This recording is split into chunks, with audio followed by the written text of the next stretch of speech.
Hello. After yesterday's unfortunate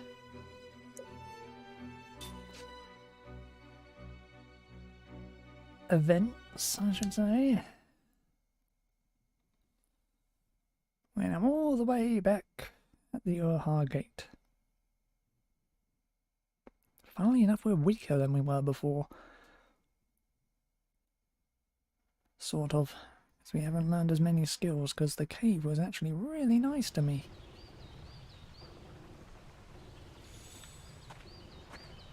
Oh, wait, we're here at the moment. Because there's no save point at the Urha Gate, isn't there? Forgot about that.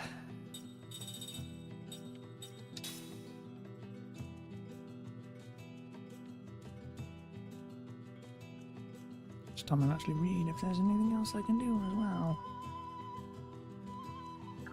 And there is.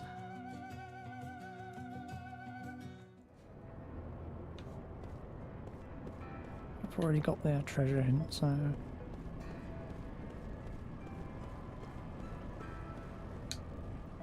All my pals in the security force are on edge right now. It's getting hard to work with them. Can't blame them, I suppose, with the Ghosts and Army attacking the capital and all. Thanks to the Wall massacre, we're desperately short on personnel. Haven't been home in ages. Just wish I could at least get a letter off to my family. Say, you're headed for town, aren't you? Could you deliver a letter to my family for me? Thank you. My father Carlin is in the station square, near the Royal Palace, I think. 10 minutes from me, alright?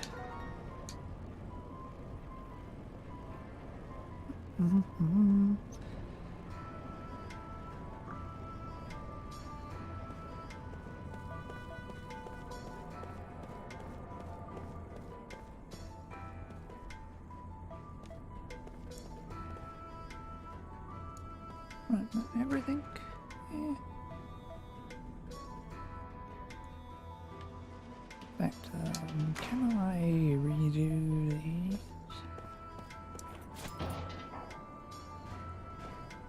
Nothing, okay.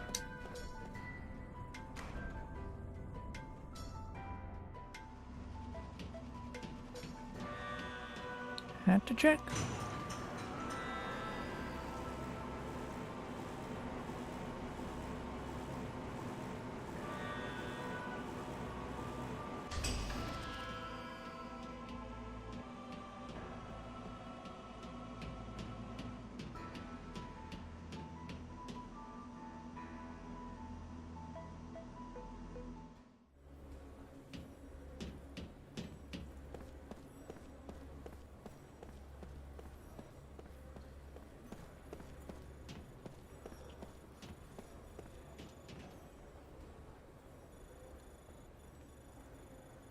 Royal Palace.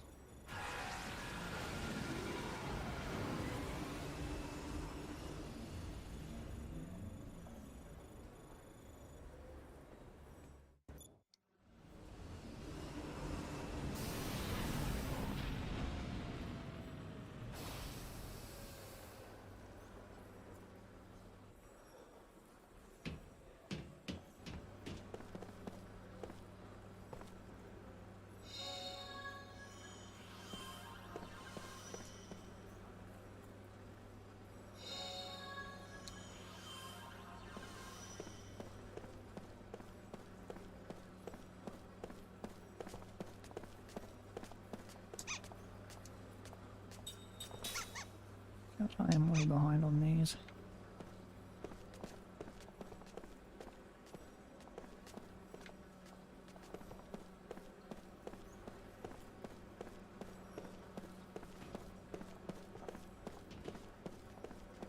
Okay, anything else here?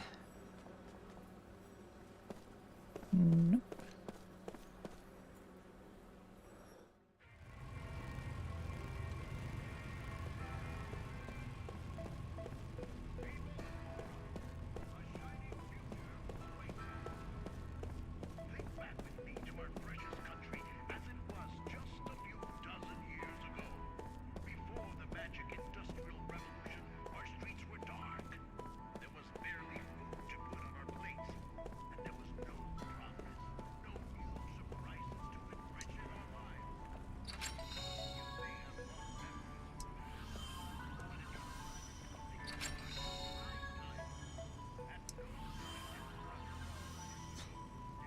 Okay.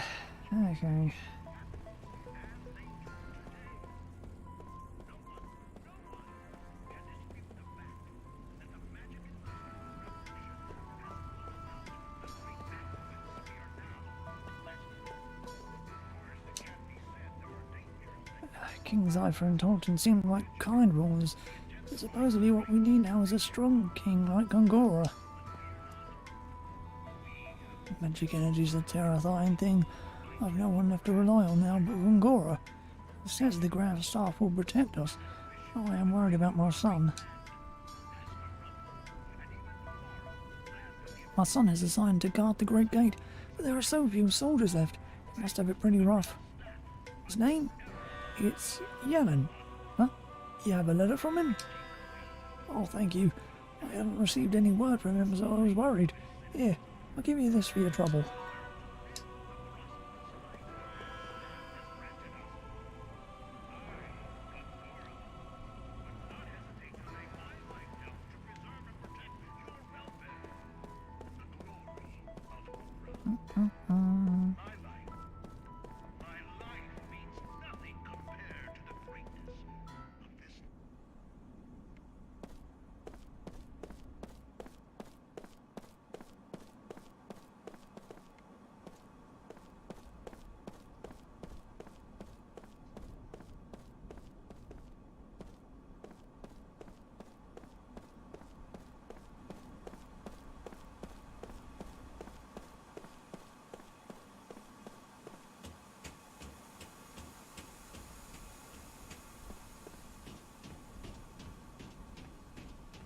I don't see anything out in the open to loot.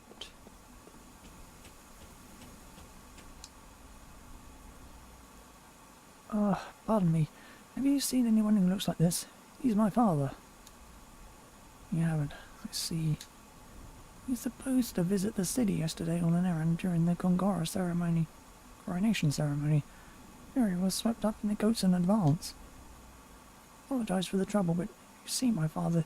Please let me know and take this, and you'll be able to recognise my father from it.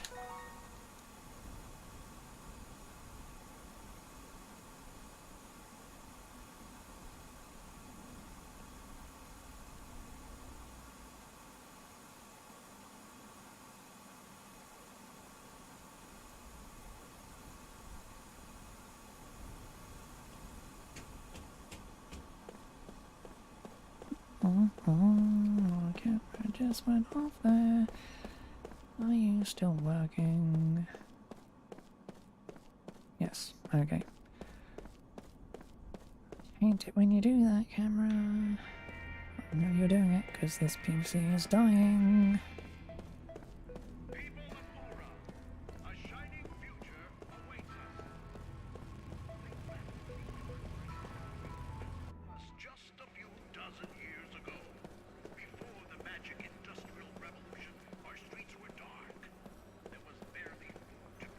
Who am I here to talk to?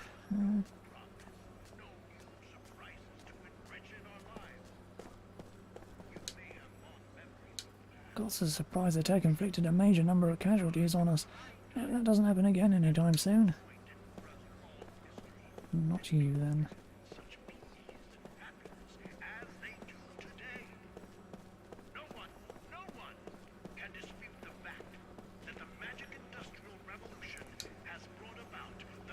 This is troubling. I don't know anything either. Oh, actually, there was an old man who was injured when the magic beast crashed the coronation ceremony for King Gongora. Anyway, his injuries are slowly getting better, but he's still not well enough to speak, so I haven't been able to find out what his name is or where he lives. I did hear him mutter something that sounds like the name of a place, but it must be some random village, some random small village or something, because not even the agents at the station know of it when I asked. Doesn't bother me to wait until he can speak on his own, but I want to do something for him at a time like this. Only I could somehow contact his family. Ah, that's him. That's the man in my house. You said his son came looking for him? Please, by all means, give my address to his son. I've got to run home now and tell his father the good news.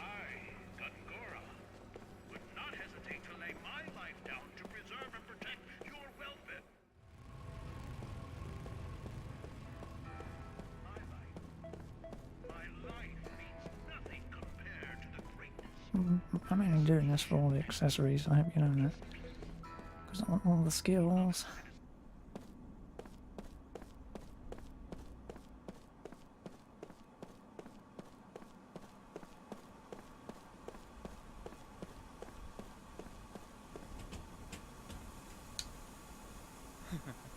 You found my father? Are you serious? Oh, he's injured. I'm glad someone was kind enough to take care of him. I'll go visit him right away. You've been such a help to me. Allow me to give you a small token of my appreciation. Thank you very much.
Like anything to interact with.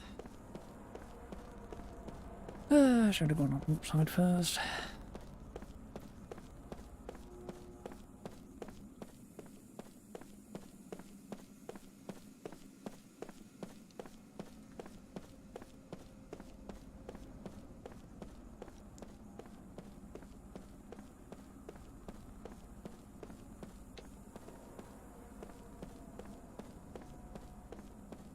Okay, didn't even bother changing the camera angle.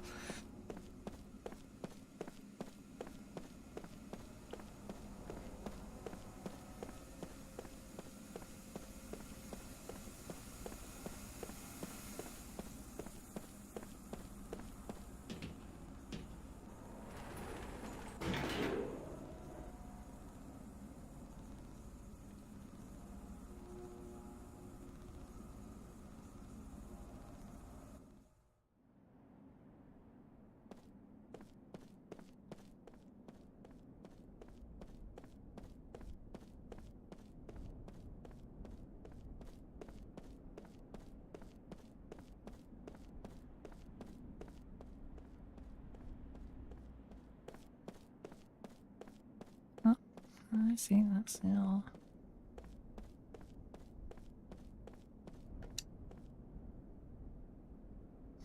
There's something written here. It's my father's handwriting. Follow my footsteps and unlock my will. Blech. Last one, maybe? Anything else here?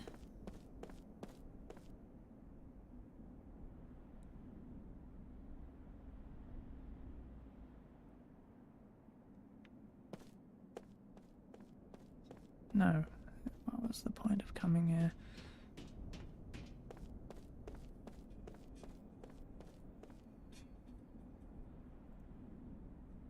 Why do you unmute when you do that shit? Crappy piece of junk. You're not meant to, so don't fucking do it. Ugh.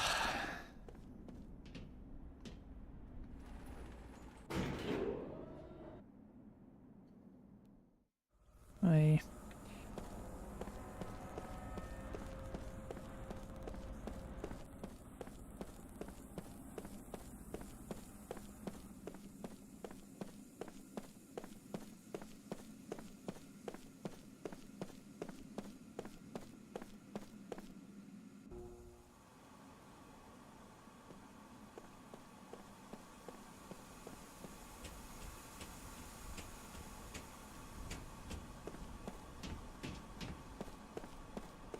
The cube music guy here.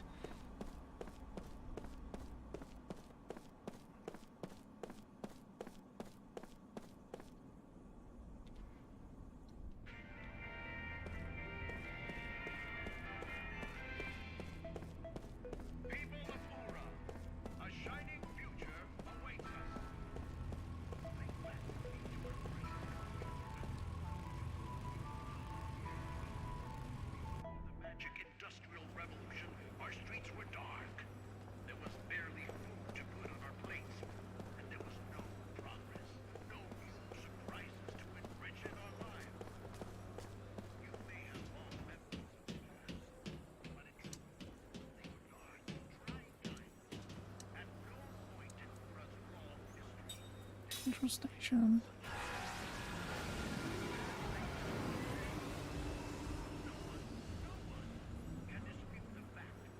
Still think I'm missing a few cubes, though, so it doesn't really bloody matter. Whatever.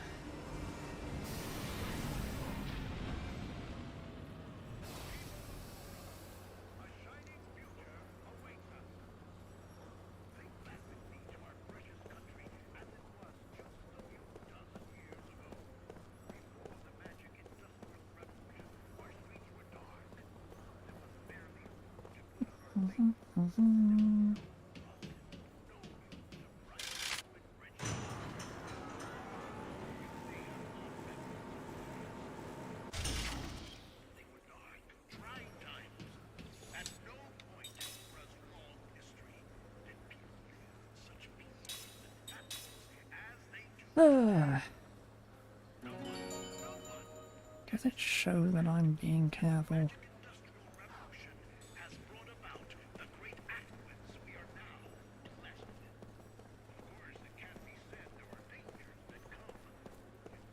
Not here.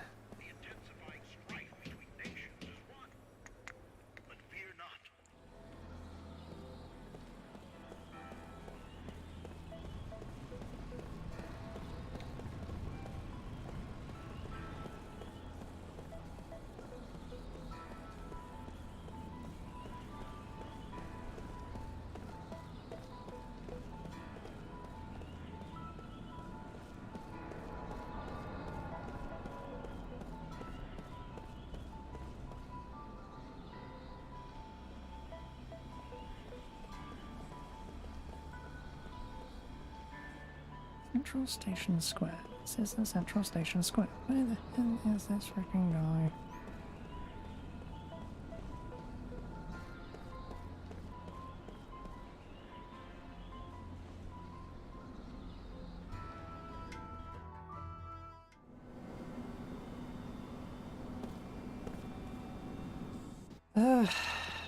Suppose he doesn't have the cube out, in which case he's being a pain in my fucking arse. Oh, there it is. Could not see it there. Hit the cube in the correct pattern to create a melody and earn a fabulous prize. Want to give it a shot? That's the spirit. Which song would you like to try? 3, 4, and 6. Okay.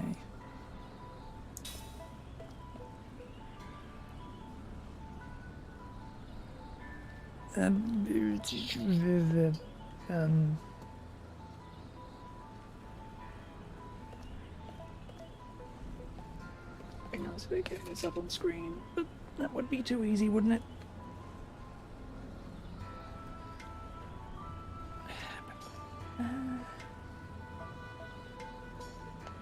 E R G F E B C R. Ready to play? Yep, yep, yep.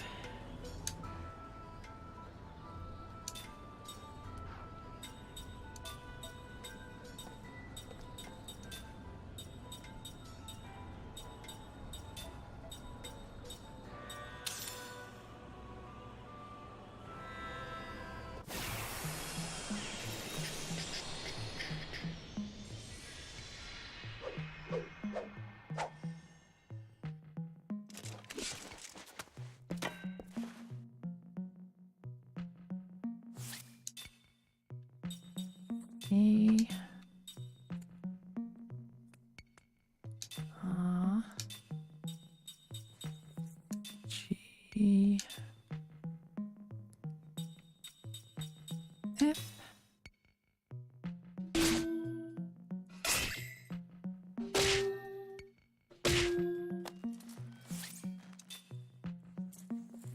E D C R.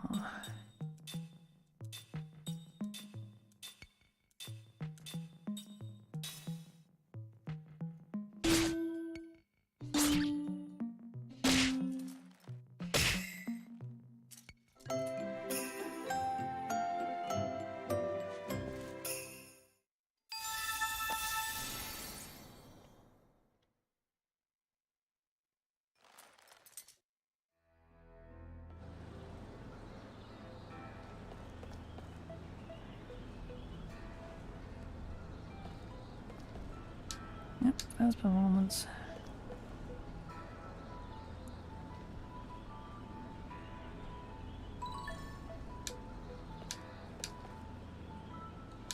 Gloom badge.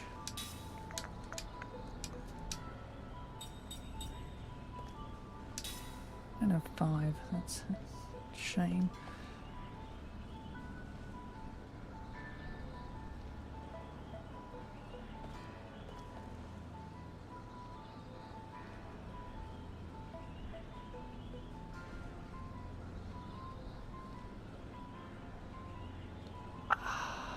Five gives the toughness brooch. Oh, I'm sure I can find the thing somewhere.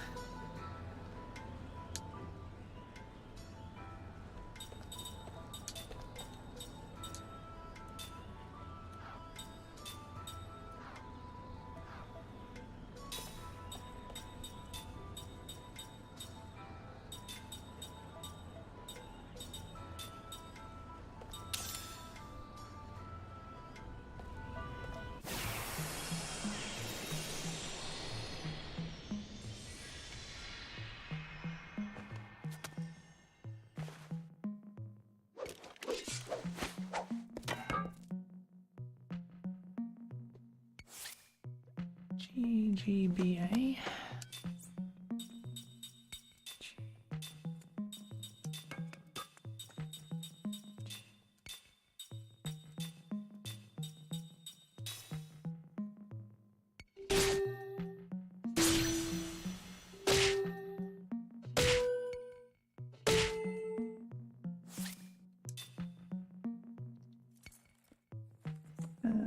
GFDC rest.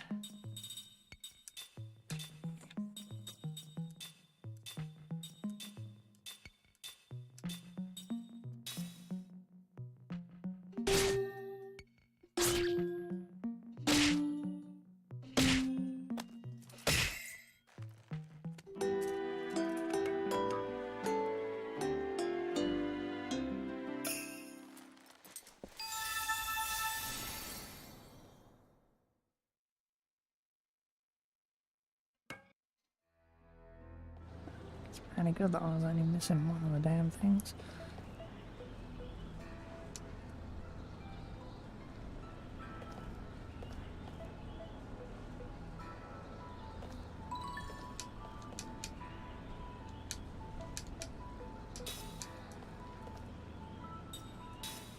Six. 4 people.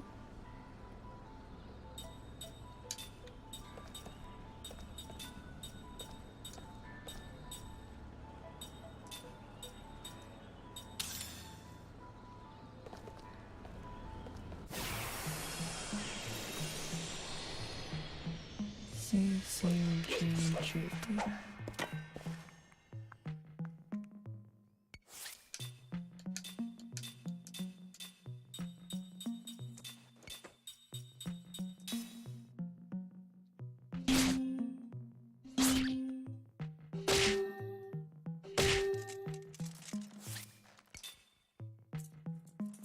AAG rest.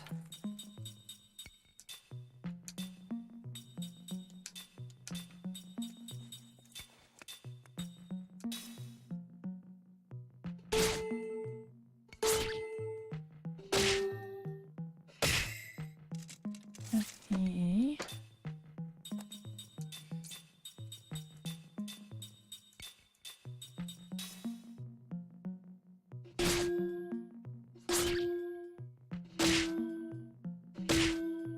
DDC rest.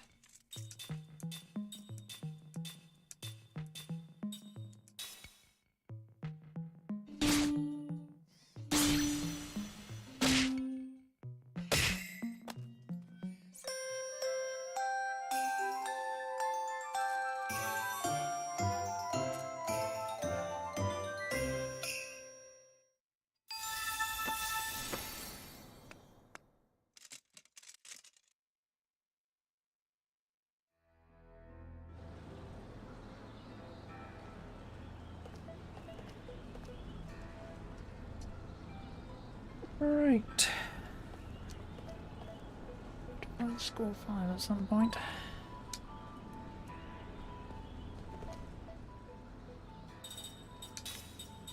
Said. You now have a better gun.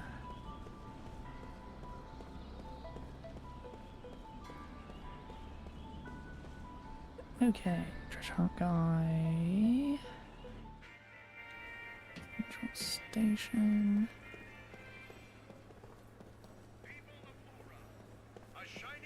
You? Gods and Numara can't threaten us now. Thank goodness for King Gongora.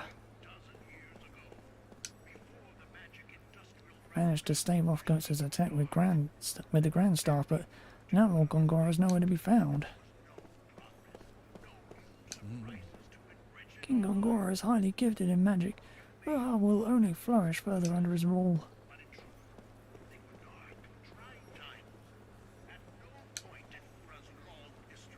You know the monument in the station square? There's a rumour about some kind of treasure inside of it. Over a decade ago, just before the council took power, a group of royalists took something out of the palace and hid it there. Or so the story goes. The council conducted an undercover investigation, but apparently they weren't able to discover anything.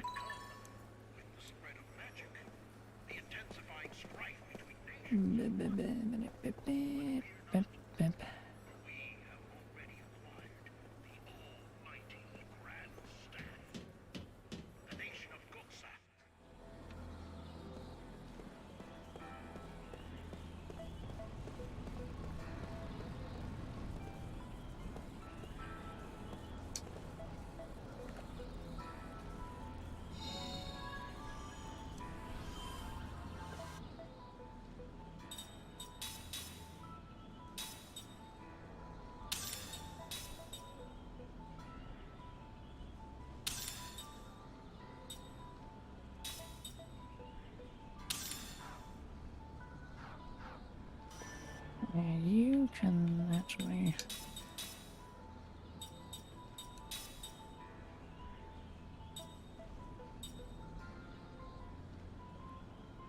Oh, wow, yeah. Gonna get that right away.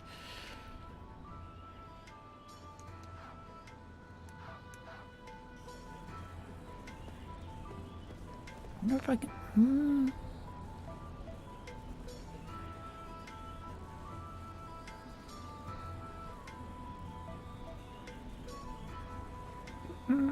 Anyway, right. Where's next? Look at our main street.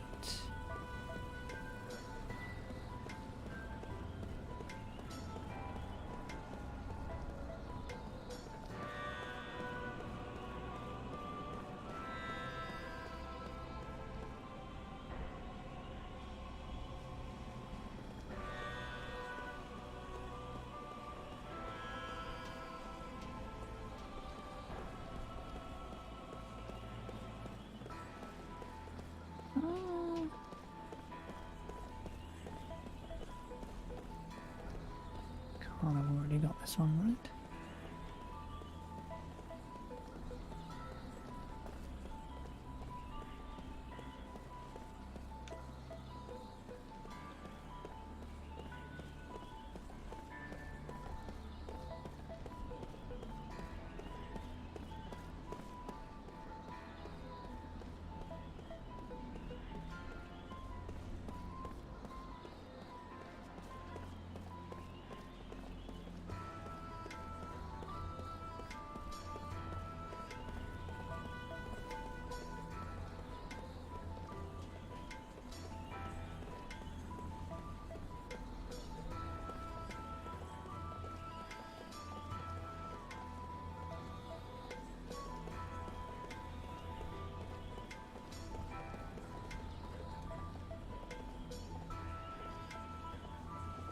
What am I looking for?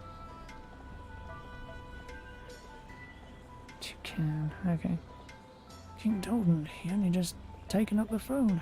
Our royal family line that we respect so much has been extinguished.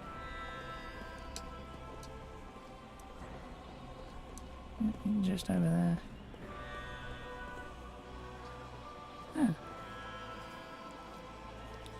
I heard the ghosts have built all those magic weapons so they can burn her heart to the ground.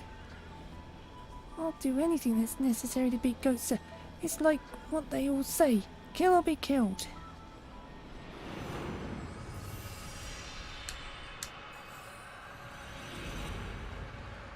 Don't think I did this one last time, so...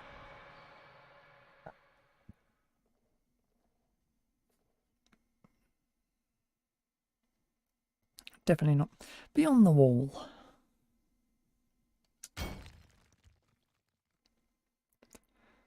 The wall is being demolished. Sledgehammers resound on both sides.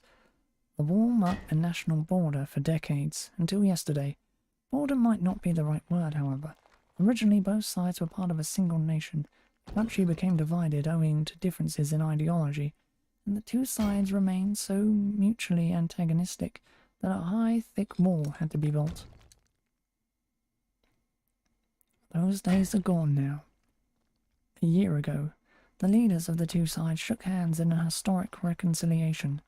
Today, after much preparation and coordination, the wall that symbolized the two sides' antagonism is being demolished. The sound of hammering signals the end of opposition and extols the beginning of peace.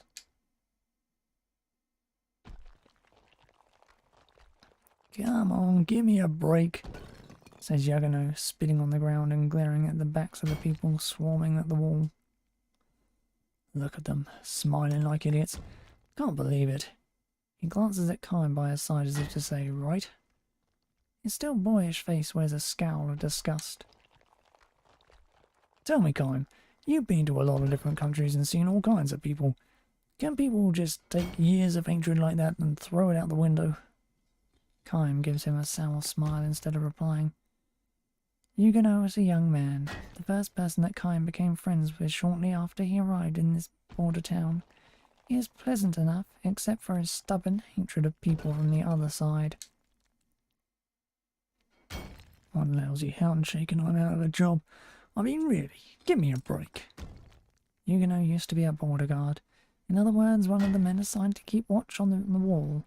He had volunteered, eager to kill anyone who dared to come over the wall from the other side.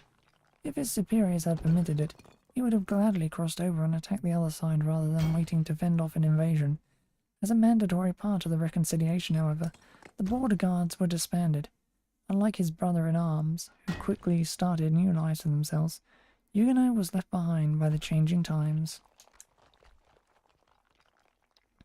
Tell me, Kime, can people be allowed to just slog off their resentment so easily?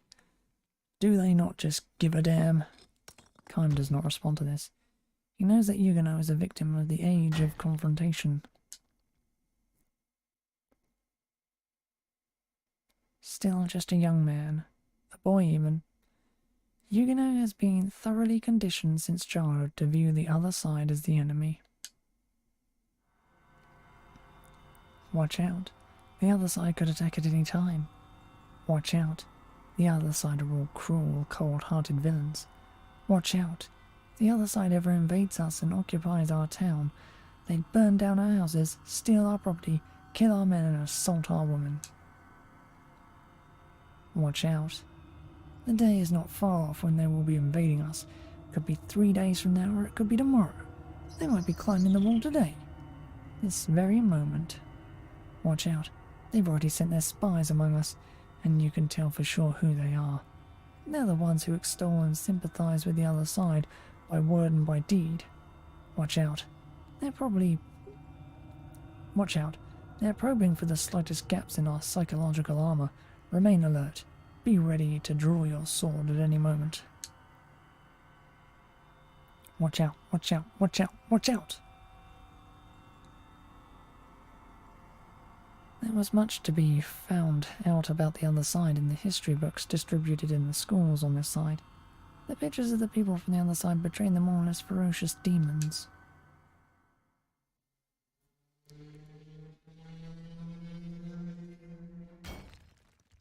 I'm not the only one, you know. All of us were taught the same thing. So how come everybody but me is so happy about the wall coming down? Huguenot asks, looking utterly bewildered by these new developments. Again and again he repeats his disbelief. Finally Kime cannot help but respond to him. You were too pure, he says. What? It's not your fault, Huguenot. It's the ones who filled your pure, honest heart with hatred. Wait a second now, Kime. The animals who live on the other side of the wall are the ones who did that to me. The horrible things they do. Kime cuts him short. Have they ever done anything horrible to you? Well, sure no. Not really to me, but... Just what is it that you hate the other side for? Well, you see... Huguenot is momentarily at a loss for words, until all he can do is raise his voice and blurt out, It's true, though. The whole bunch of them are just horrible people. Folds his arms in a decided pout. How are they horrible? What did you ever see any of them do? When? Where? Huguenot stammers and sputters. Have you ever met somebody from over there? Kime demands to know. Huguenot hangs his head and shakes it from side to side. With a grim smile, Kime says, Well, I have. And they're not devils or demons or anything of the sort. How could they be? You all used to be part of the same country. But that stuff is besides the point anyway. Countries and races and tribes. You're all human beings. You're all the same. Huguenot stays silent, hanging his head.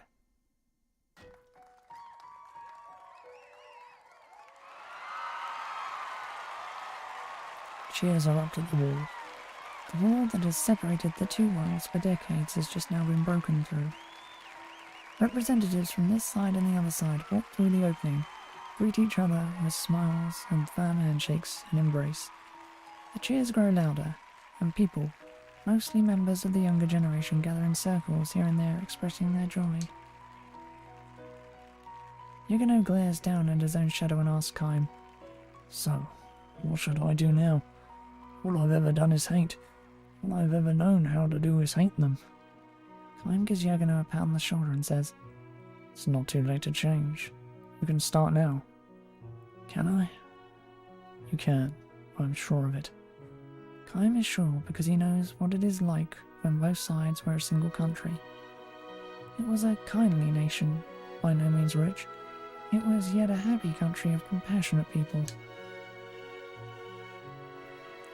I'm telling you, Huguenot, people can change. You say so. Look over there, Huguenot. Look at those people enjoying themselves. Hesitantly, Huguenot raises his head. Around the wall, a celebration is beginning. Young people are dancing, singing, toasting each other, engaging in conversation, and all of them used to be companions of Huguenots who received the same education he did.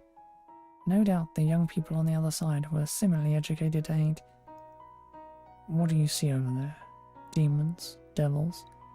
Huguenot shakes his head and lets the tightness go out of his shoulders. I'm beginning to wonder, Kime. Why until now I've been so... Kime pats him on the shoulder again to signal that he understands. People can change, he says. They can change from hating to loving, and from loving to hating. Yes, Kime knows about that as well. He saw how such a wonderfully united country was divided in two at the end of a violent civil war. Don't change anymore, Kime says, not just to Huguenot, but to all the smiling young people. A young girl hesitantly approaches Huguenot. She is from the other side. She holds a plate full of cookies. Have some if you like, she says. I baked them this morning. The cookies are heart-shaped. Urged on by the smiling Kime, Huguenot reaches out for a cookie, his face bright red. Thanks, he says shyly, takes a bite of the cookie. Good, she asks. Huguenot turns a deeper shade of red and says, Delicious. White birds cut across the blue sky, from the other side to this side, from this side to the other. The white birds sailed through the sky almost joyfully, as if to tell the people below, in the beginning there were no borders. The end.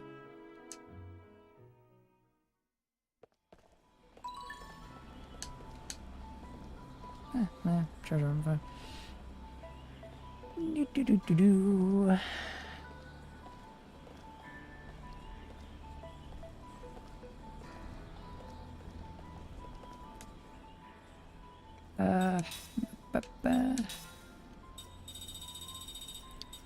Definitely missing a ton of these.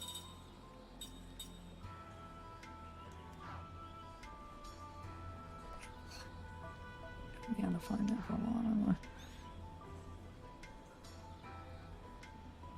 Go back to the mansion eventually, so it doesn't really matter.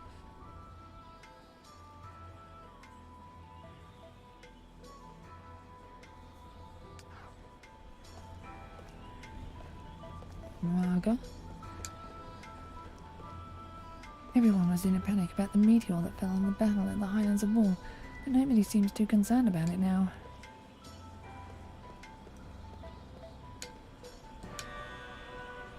Where could King Gungar have gone off to? No one has seen him recently. My son died on the Highlands of War. He was so young, so full of life.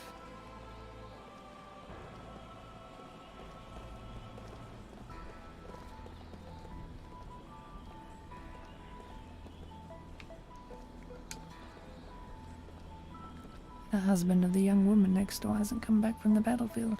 What a shame. They were such a lovely couple.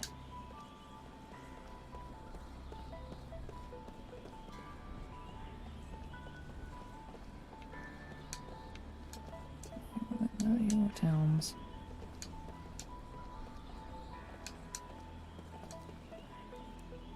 Ugh. Just trying to find bloody people.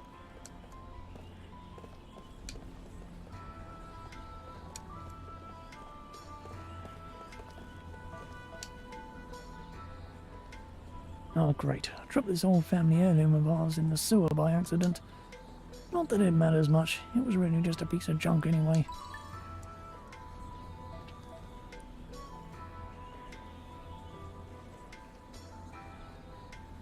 Right, that one's gonna be in the sewers.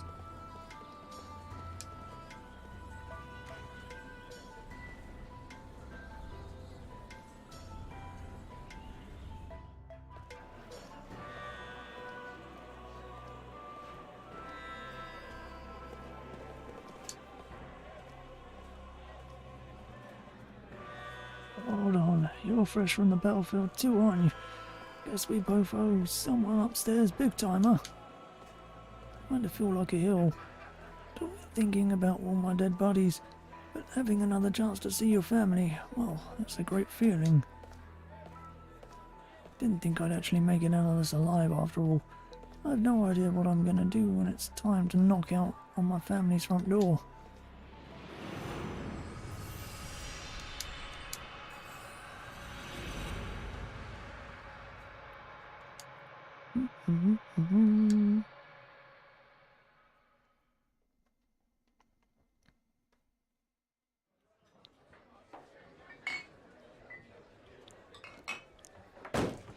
Heroes return. Alone in a crowd of rugged men, nursing his drink in the far corner of the old post, town's only tavern, Kime. A single man strides in through the tavern door, massively built. He wears the garb of a warrior. His soiled uniform bespeaks a long journey. Fatigue marks his face, but his eyes wear a penetrating gleam, the look of a fighting man on active duty. The tavern's din hushes instantly. Every drunken eye in the place fastens on the soldier with awe and gratitude. The long war with the neighbouring country has ended at last, and the men who fought on the front lines are returning to their homes. So it is with this military man. The soldier takes a seat at the table next to Kimes and downs a slug of liquor with the forcefulness of a hard drinker, a man who drinks to kill his pain. 2 cups, 3, 4. Another customer approaches him, bottle in hand, wearing an ingratiating grin. A typical crafty town punk. "Let me offer you a drink," wheedles the man, "as a token of gratitude for your heroic efforts on behalf of the fatherland." The soldier, unsmilingly, allows the man to fill his cup. "I wasn't at the front. I'm sure you performed many valiant deeds on the battlefield." The soldier empties his cup in silence. The punk refills the cup and adopts an ever more fawning smile. "Now that we're friends, how about telling me some war tales? You've got such big, strong arms. How many soldiers did you kill?" Without a word, the soldier hurls the contents of his cup into the man's face. The punk flies into a rage and draws his knife. No sooner does it leave its sheath than Kime's fist sends it flying through the air. Faced with the powerful united front of Kime and the soldier, the punk runs out, muttering curses. The two big men watch him go, then share a faint smile. Kime doesn't have to speak with the soldier to know that he lives in deep sadness. For his part, the soldier, having cheated death any number of times, is aware of the shadow that lurks in Kime's expression. The tavern's din returns. Kime and the soldier pour each other drinks. "I've got a wife and daughter I haven't seen since I shipped out," says the soldier. "It's been 3 long years." He lets himself smile shyly now for the first time, as he takes a photograph of his wife and daughter from his pocket and shows it to Kime. And the wife, a woman of dewy freshness, the daughter still very young. "Yeah, the reason I survived. Thought of going home to them alive was all that sustained me in battle." "Is your home far from here?" "No, my village is just over the next pass. I'm sure they've heard the news that the war is over and can hardly wait to have me home." "You could get there tonight if you wanted to badly enough. It was that close." "But..." The soldier downs a mouthful of liquor and groans. "I'm afraid." "Afraid of what?" "I want to see my wife and daughter, but I'm afraid to have them see me. I don't know how many men I've killed these past 3 years. I had no choice. I had to do it to stay alive. If I was going to get back to my family, I had no choice but to kill one enemy soldier after another. And each and every one of those men had families they had left at home. What's the code of war? A soldier's destiny. Blech. What's the code of war? A soldier's destiny. To stay alive in battle, you had to go on killing men before they could kill you. I had no time to think about such things at the front. I was too busy trying to survive. I see it now, though. Now that the war is over. 3 years of sin are carved into my face. This is the face of a killer. I don't want to show this face to my wife and daughter." The soldier pulls out a leather pouch, from which he withdraws a small stone. He tells Kime it is an unpolished gemstone, something he found shortly after he left for the battlefield. "Gemstone?" Kime asks, unconvinced. The stone on the table is a dull black, without a hint of the gleam a gem should have. "It sparkled when I first found it. I was sure my daughter would love it when I brought it home to her." Gradually though, the stone lost its gleam and turned cloudy. "Every time I killed an enemy soldier, something like the stain of his blood would rise to the surface of the stone.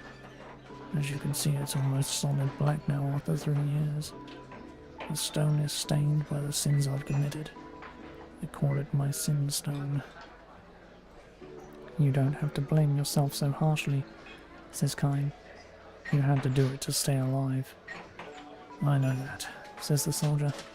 "I know that, but still, just like me, the men I killed had villages to go home to too, and families waiting for them there." The soldier then says to Kime, "You too, I suppose. You must have a family." Kime gives his head a little shake. "Not me," he says. "No family. No village at least. Don't have any place to go home to." Eternal traveller, eh? Uh-huh. That's me. The soldier chuckles softly and gives Kime a sour smile. It's hard to tell how fully he believes what Kime has told him. He slips the sin stone into a leather pouch and says, "You know what I think. The stone turned darker every time I took a life. I ought to get some of its gleam back every time I save a life." Instead of answering, Kime drains the last drop of liquor from his cup and rises from the table. The soldier remains in his chair, and Kime, staring down at him, offers him these words of advice. "If you have a place you can go home to, you should go to it. Just go.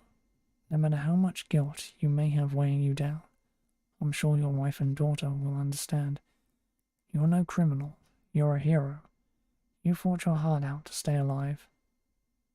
"Glad I met you," says the soldier. "I needed to hear that." He holds his right hand out to Kime, who grasps it in return. "I hope your travels go well," says the soldier.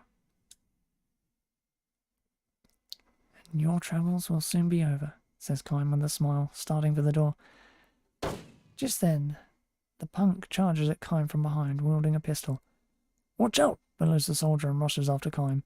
As Kime whirls around, the punk takes aim and shoots. "You can't treat me like that, you son of a bitch!" The soldier flies between the two men and takes the bullet in the gut.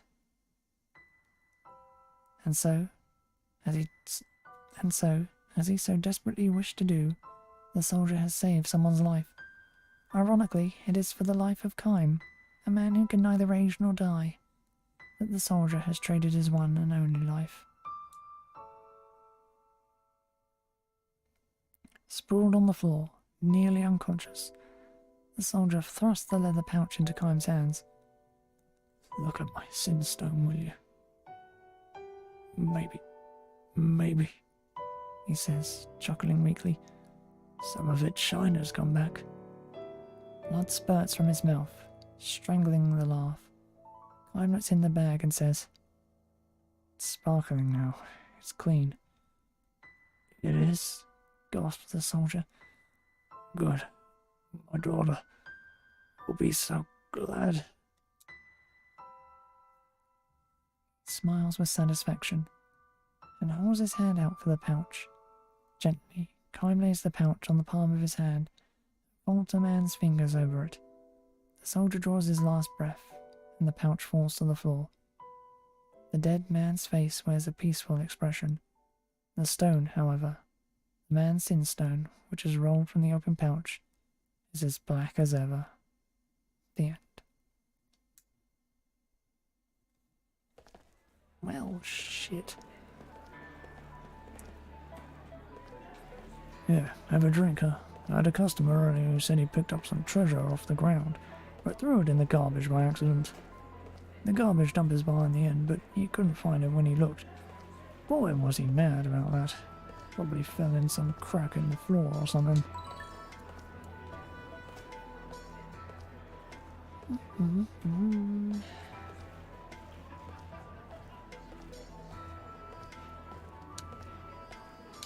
Grand Staff was first constructed on Crater Island, but now the entire landmass has sunk under the Sea of Bells. I heard they carted a king's ransom of materials and resources into the island to build the Grand Staff. Now it's all underwater. What a waste, huh? Ba-ba-ba-ba.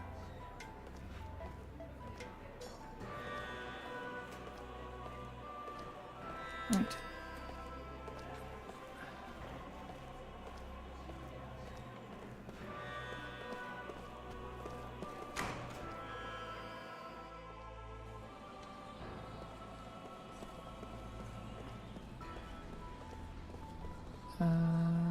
Is this a shop on the inn?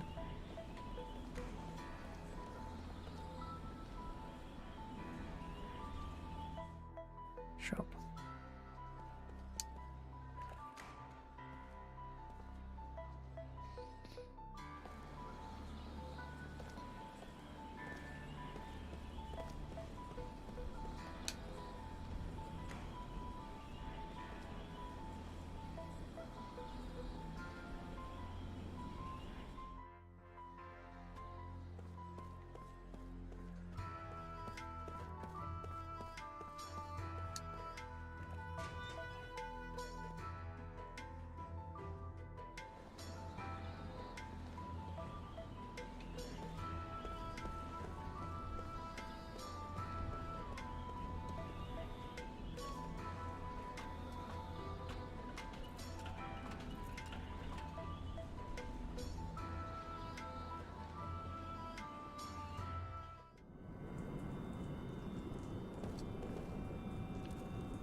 It's up here, so...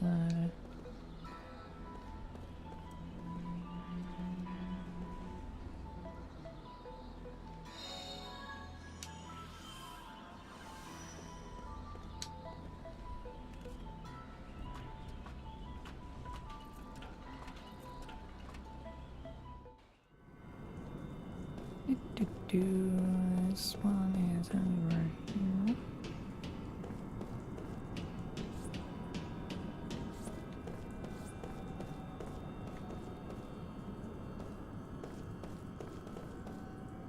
Down in the...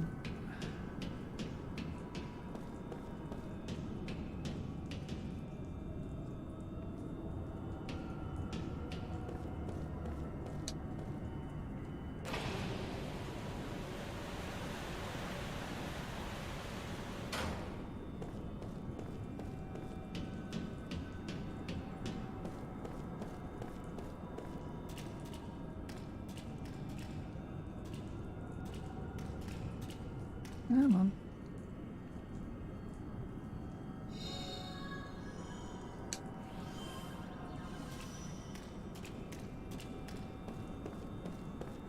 All right.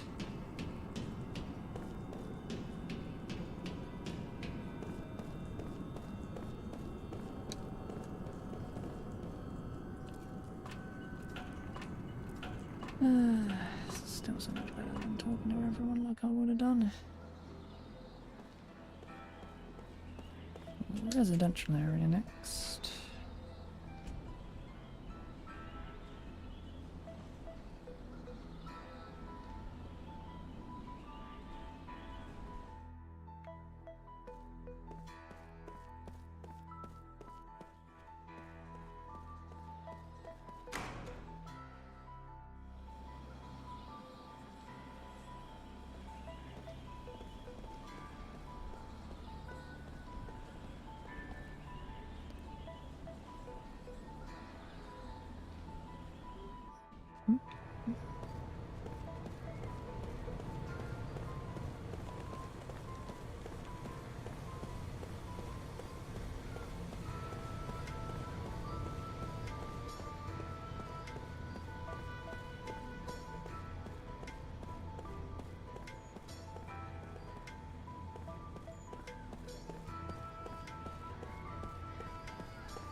Well, apparently first.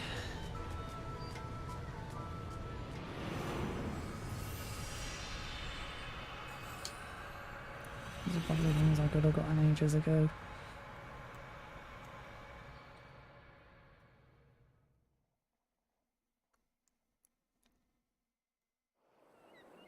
White flowers. Lovely white flowers mark the town. They bloom on every street corner. Cotton beds or fields set aside for their cultivation, but blending naturally and in profusion every row of houses, as though the buildings and the blossoms have grown up together.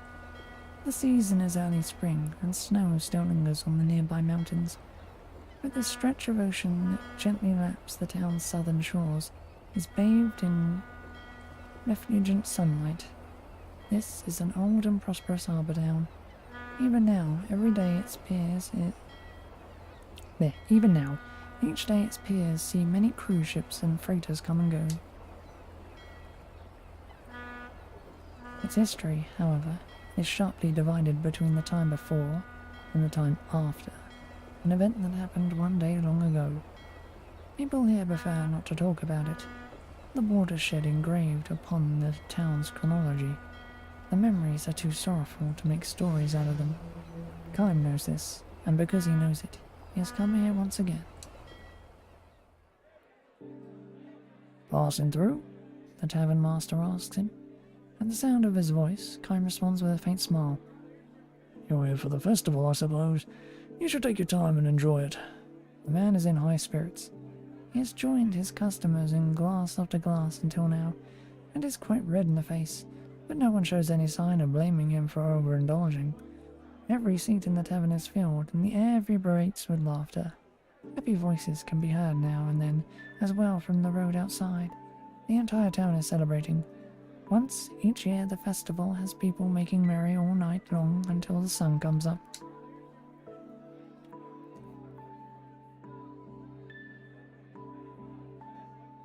I hope you've got a room for the night, sir. Too late to find one now. Every inn is full to overflowing. So it seems. Not that anyone would be foolish enough to spend a night like this quietly tucked away under the covers in his room.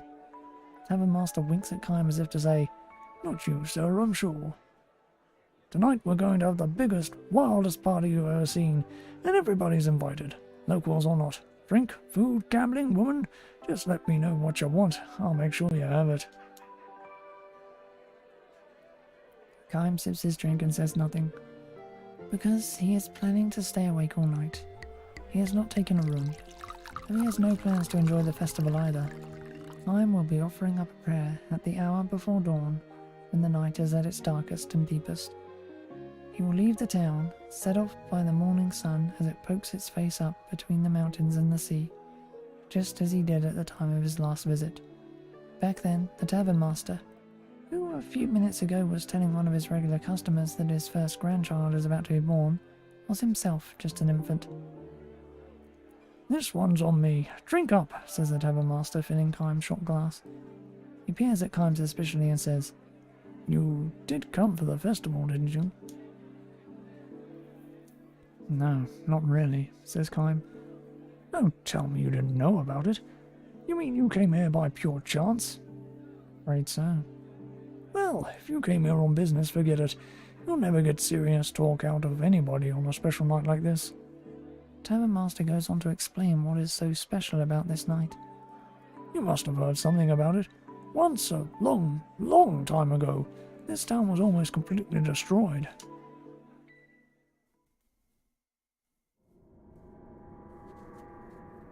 There are two kinds of events that divide history into before and after. One is the birth or death of some great personage, a hero or a saviour. The other is something like a war, or plague, or natural disaster. What divided this town's history into before and after was a violent earthquake. It happened without warning and gave the soundly sleeping people of the town no chance to flee. A crack opened up in the earth with a roar, and roads and buildings just fell to pieces. Fires started, and they spread in the twinkling of an eye. Almost everyone was killed. You can probably imagine it. All I know is what they taught me in school. And what does Resurrection Festival mean to a kid? It was just something that happened once upon a time. I live here, and that's all it means to me. So a traveler like you probably can't even begin to imagine what it was like." Is that why they call this holiday Resurrection Festival? The town was resurrected from a total ruin to this. That's what the celebration is all about. Kime gives the man a grim smile and sips his liquor. "What's so funny?" the tavern master asks. "Last time I was here, they were calling it Earthquake Memorial Day. It wasn't a festival for this kind of wild celebrating." "What are you talking about? It's been the Resurrection Festival ever since I was a kid." "And this was before you were old enough to remember anything." "Huh?" "And before that, they called it the Consolation of the Spirits.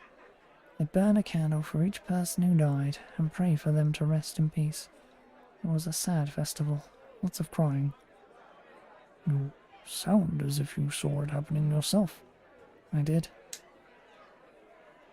Tavern Master laughs with a snort. "You look sober, but you must be blasted out of your mind. Now listen, it's festival night, so I'm going to let you off the hook for pulling my leg. But don't say stuff like that in front of one of the other townspeople. All of our ancestors, mine included, are the ones who barely escape with their lives." Kime knows full well what he is doing. He never expected the man to believe him. He just wanted to find out for himself whether the townspeople were still handing down the memories of the tragedy, whether deep down behind their laughing faces there still lingered the sorrow that had been passed down from their forefathers' time. Called away by one of his other customers, the tavern master leaves Kime's side, but not without first delivering a warning. "Be careful what you say, sir. That kind of nonsense can get you in trouble. Really, think about it. The earthquake happened all of 200 years ago." Kime does not answer him. Instead, he slips his liquor in silence. Among the ones who died in the tragedy 200 years ago were his wife and daughter. Of all the dozens of wives and hundreds of children that Kime has had in his eternal life, the wife and child he had here were especially unforgettable. In those days, Kime had a job at the harbour. There were just the three of them, he, his wife, and their little girl. They lived simply and happily. The same kind of days that had preceded today would continue on into the endless tomorrows. Everyone in the town believed that, including Kime's wife and daughter, of course. But Kime knew differently, precisely because of his own life was long, without end, and he had consequently tasted the pain of countless partings. Kime knew all too well that in the daily life of humans there was no forever. This life his family was leading would have to end sometime. It could not go on unchanged. This was by no means a cause for sorrow, however. Denied a grasp upon forever, human beings knew how to love and cherish the here and now.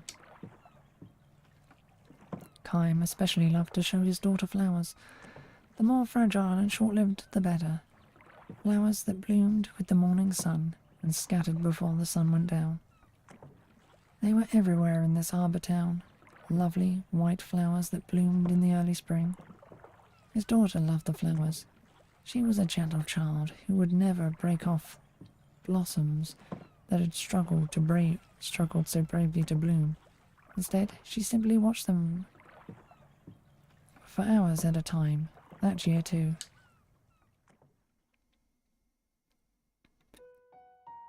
"Look how big the buds are! They'll be blooming any time now," she said happily when she found the white flowers on the road near the house. "Tomorrow, maybe?" Kime wondered aloud. "Absolutely," his wife chimed in merrily. "Get up early tomorrow morning and have a look." "Poor little flowers, though," said the daughter. "It's nice when they bloom, but then they wither right away." "All the better," says Kime's wife. "Good luck if you get to see them blooming. That makes it more fun." "Maybe fun for us," answered the girl. "But think about the poor flowers. They work so hard to open up, and then they wither the same day. It's sad." "Well, yes, I guess so." A momentary air of sadness flowed into the room, but Kime quickly dispelled it with a laugh. "Happiness is not the same thing as longevity," he proclaimed. "What does that mean, Papa?" "It may not bloom for long, but the flower's happy if it can open up the prettiest blossom and give off the sweetest perfume it knows how to make while it is blooming." The girl seemed to be having trouble grasping this, and simply nodded with a little sigh. She then broke into the smile and said, "It must be true if you say so, Papa." "Your smile is more beautiful than any flower in full bloom." He should have said it to her. Kime later regretted that he had not. The words he had uttered so carelessly, he came to realize, turned out to be something of a prophecy. "Well now, young lady," he said, "if you're getting up early to see the flowers tomorrow morning, you better go to bed right now." "All right, Papa, if I really have to." "I'm going to bed now too," said Kime's wife. "Okay then. Good night, Papa," his wife said to Kime. "Good night, dear. I really am going to bed now." "Good night," Kime replied, enjoying one last cup to ease the day's fatigue. Those turned out to be the last words the family shared. A violent earthquake struck the town before dawn. Chaim's house collapsed in a heap of rubble. Chaim's two loved ones departed for the distant other world before they could awaken from their deep sleep, without ever having had a chance to say good morning to him. The morning sun rose on a town that had been destroyed in an instant. Amid the rubble, the flowers were blooming. White flowers that Chaim's daughter had wanted so badly to see. Chaim thought to lay a flower in offering on his daughter's cold corpse, but abandoned the idea. He could not bring himself to pick a flower. No one, no living being on the face of the earth, he realized, had the right to snatch the life of a flower that possessed that life for only one short day. Chaim could never say this to his daughter. You go first to heaven and wait for me. I'll be there before long. Nor would he ever know the joy of reunion with his loved ones. To live for 1,000 years meant bearing the pain of 1,000 years of partings. Chaim continued his long journey. A dizzying number of years and months flew by. Years and months during which numberless wars and natural calamities scourged the earth. People were born and they died. They loved each other and were parted from the ones they loved. There were joys beyond measure and sorrows just as measureless. People fought and argued without end, but they also loved and forgave each other endlessly. Thus was history built up, as the tears of the past evolved gradually into prayers for the future. Chaim continued his long journey. After a while, he rarely thought about the wife and daughter with whom he had spent those few short days in the harbour town, but he never forgot them. Chaim continued his long journey, and in the course of his travels, he stopped by this harbour town again. As the night deepened, the din of the crowds only increased, but now as a hint of light comes into the eastern sky, without a signal from anyone, the noise gives way to silence. Chaim has been standing in the town's central square. The revellers too have found their way here, one at a time, until almost before he knows it, the stone-paved plaza is filled with people. Chaim feels a tap on his shoulder. I didn't expect to find you here, says the tavern master. When Chaim gives him a silent smile, the tavern master looks somewhat embarrassed and says, there's something I forgot to tell you before. Oh? Well, you know the earthquake happened a long time ago, before my father and mother's time, even before my grandparents' generation. It might sound funny for me to say this, but I can't imagine this town in ruins. Know what you mean? I do think, though, that there are probably things in this world that you can remember, even if you hadn't actually experienced them, like the earthquake. I haven't forgotten it. I'm not the only one. It may have happened 200 years ago, but nobody in this town has ever forgotten it. We can't imagine it, but we can't forget it either. Just as Chaim nods again to signal his understanding of the tavern keeper's words, a somber melody echoes throughout the square. This is the hour when the earthquake destroyed the town. All the people assembled here close their eyes, clasp their hands together, and offer up a prayer, the tavern master and Chaim among them. To Chaim's closed eyes come the smiling faces of his dead wife and daughter. Why are they so beautiful and so sad, these faces that believe with all their hearts that tomorrow is sure to come? The music ends. The morning sun climbs above the horizon, and everywhere throughout the town bloom countless white flowers.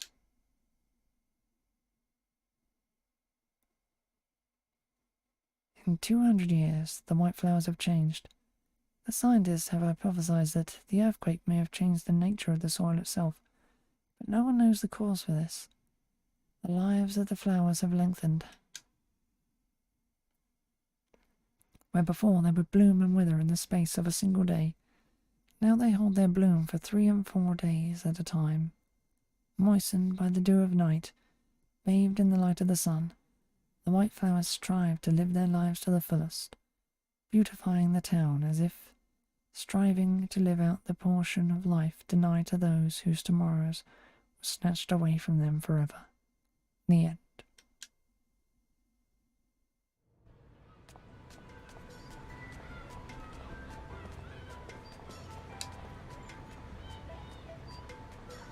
Who am I looking for? Room?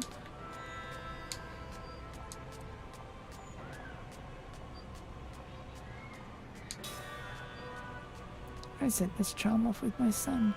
Can only mean one thing. I knew it. I was kidding myself before, really, but I knew it. This was my grandfather's nameplate. A souvenir from a war long ago. That he miraculously survived.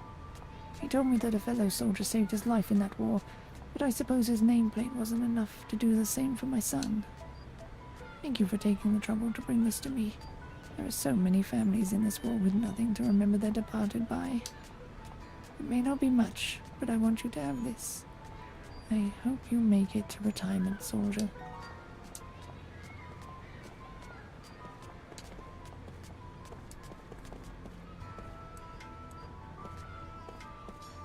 Is that?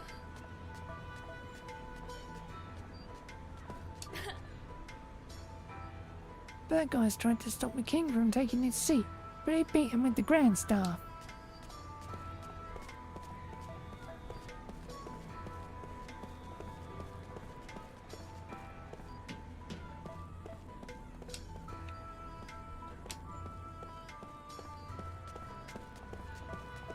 Wasn't it I was meant to speak to?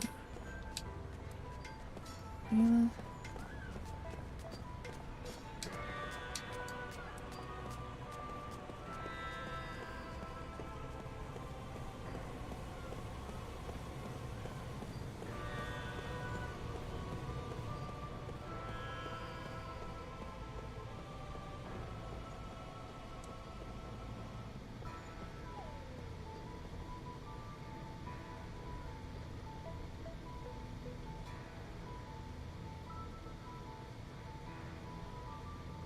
Huh.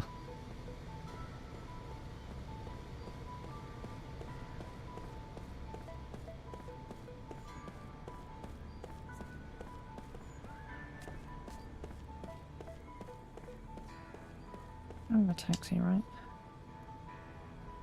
Oh, ex-Councilman Anza. Are you Lieutenant Argonaut? Mark, it's been a while, hasn't it? How's it feel to see your master on the throne? I've warned them time and again that Gongora was a danger to Ura. Now that he's king, though, it hardly matters than what I say.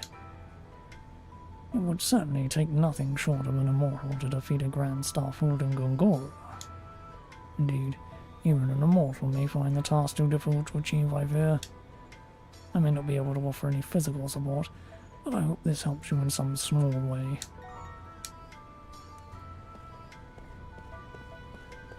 Right. I don't know why I bother picking up these things.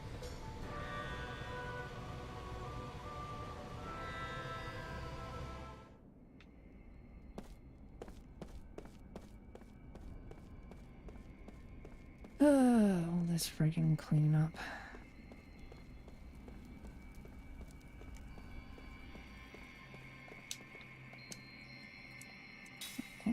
We had all that yesterday. Don't need to hear it again.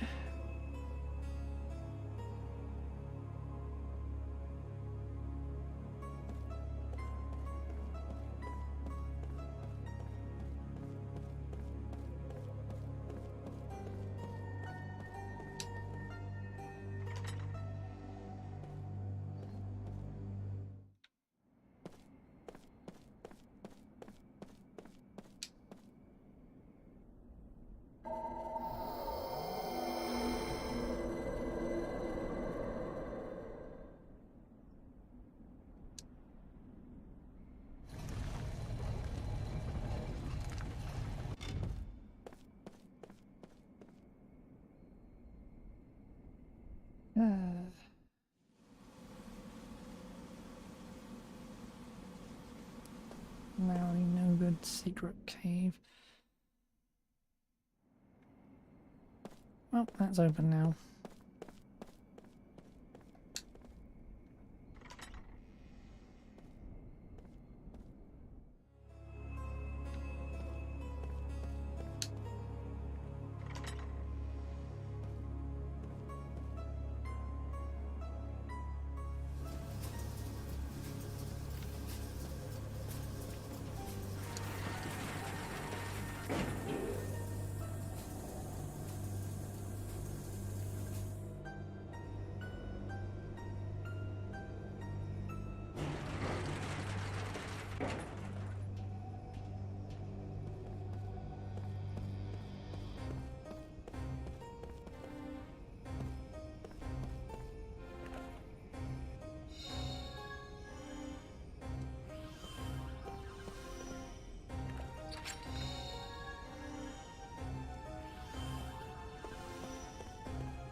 What's this thing? It's a magic device that can record thoughts. Gongora probably used it to record his research. Shall we check what's inside? Eternity is amazing. To not have fear of death. As long as I am in this world, I am immortal, akin to a god. I am this world's time and history in one person. However, to remain so, I must destroy the Tower of Mirrors. But if I do, it will break the link to the power of my home world. And I will lose the magic energy in this world. If that happens, my immortality will be swept along in the flow of time. I need to create a magic energy engine in this world to replace the Tower of Mirrors. An engine would stamp out the interference for my whole world and give me access to even more magic energy here. First, I must establish a power base to ensure that this world runs according to my will, a royal house of Ura. I can position myself into that house to gain power and manipulate the people. With that power and the magic energy, my place as a god shall be guaranteed.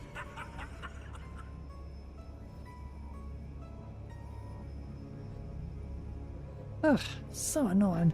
What the heck does that Gongara guy want to do? The throne of the gods. Does he believe such a thing actually exists? Probably does. That's why he completed the Grand Staff, even if it meant becoming King of Urha first.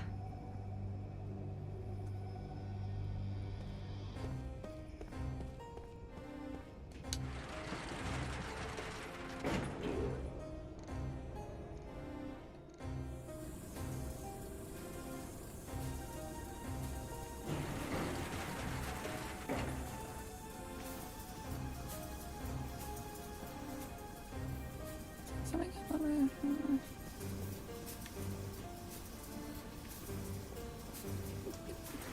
Mm.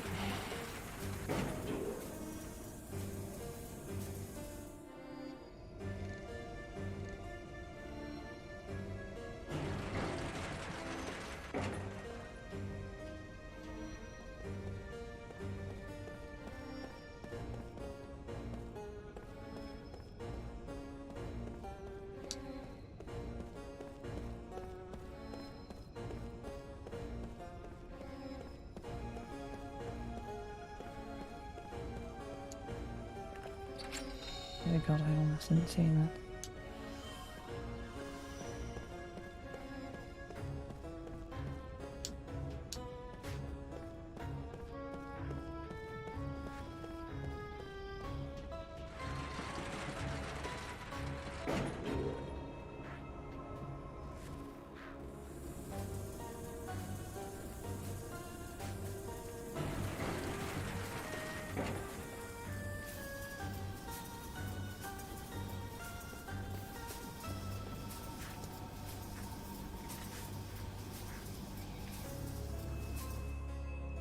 Right, let's to go to the Epsilon Mountains now.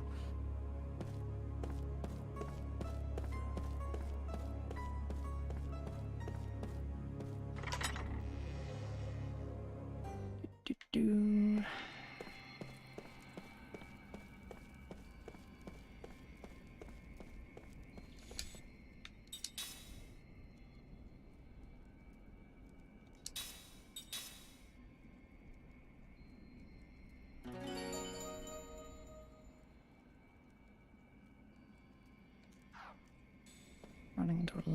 of goddamn memories today.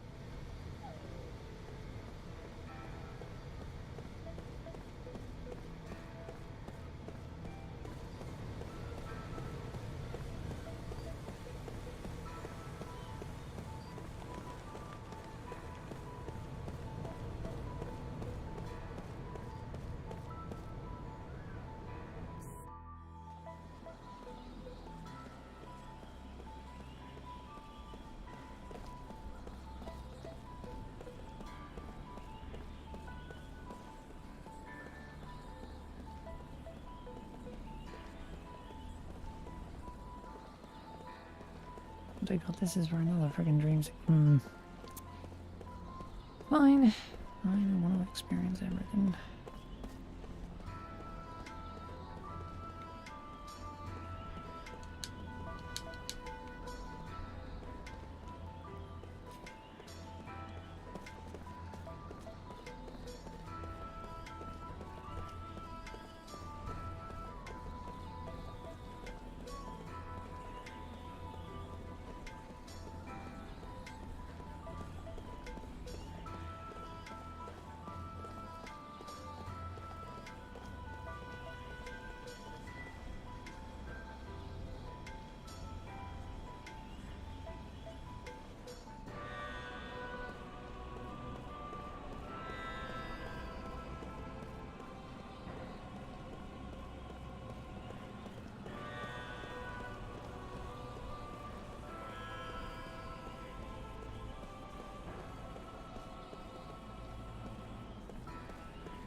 Right.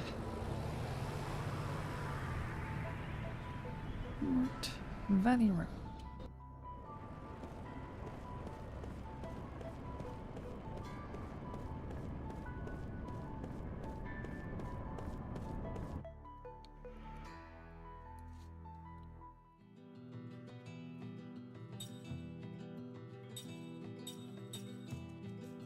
South side or the north side?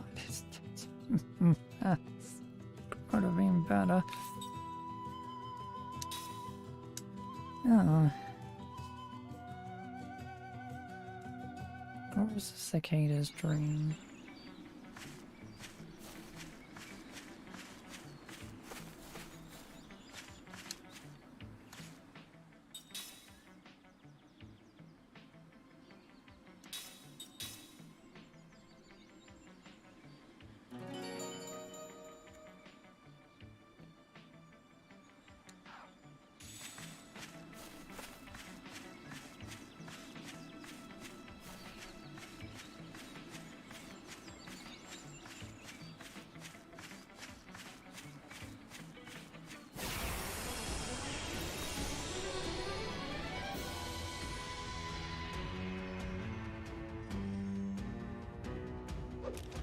I'm always ready.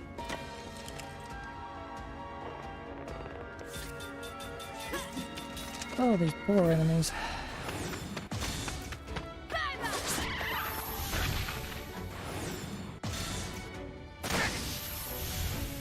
Still managed to get an attack off.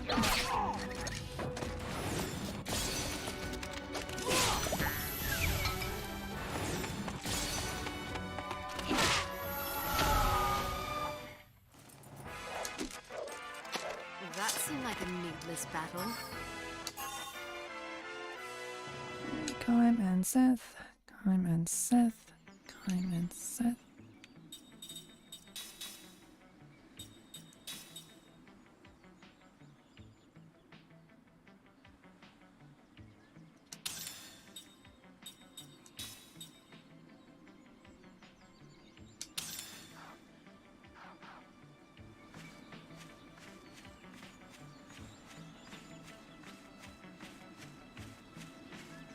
I think it was the other. No, wait, no, here it is.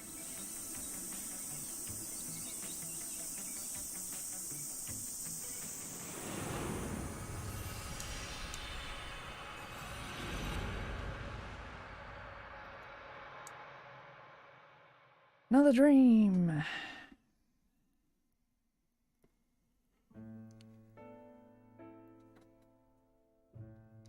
Chorus of cicadas.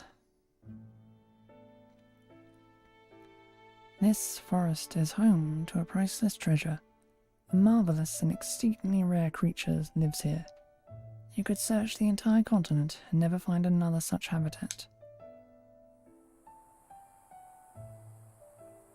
Of course, the value of our treasure is not apparent at first glance.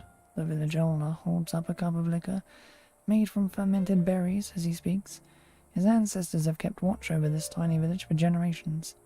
It is summer, and the massed cries of a million cicadas pour down upon the small fort that guards the entrance to the village.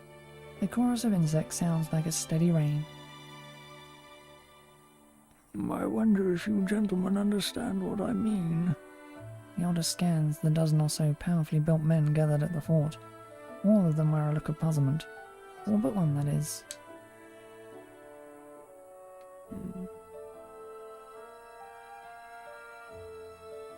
You said your name is Kime, asked one of the villagers. You seem to know what he's talking about. Kime nods and points upwards. It's the cicadas, he says. Stare goes through the villagers. With a delighted smile, the elder says, So you know, do you? Far from delighted, the men in armour share suspicious glances. All the mercenaries. They have been hired by the villagers to protect the forest treasure.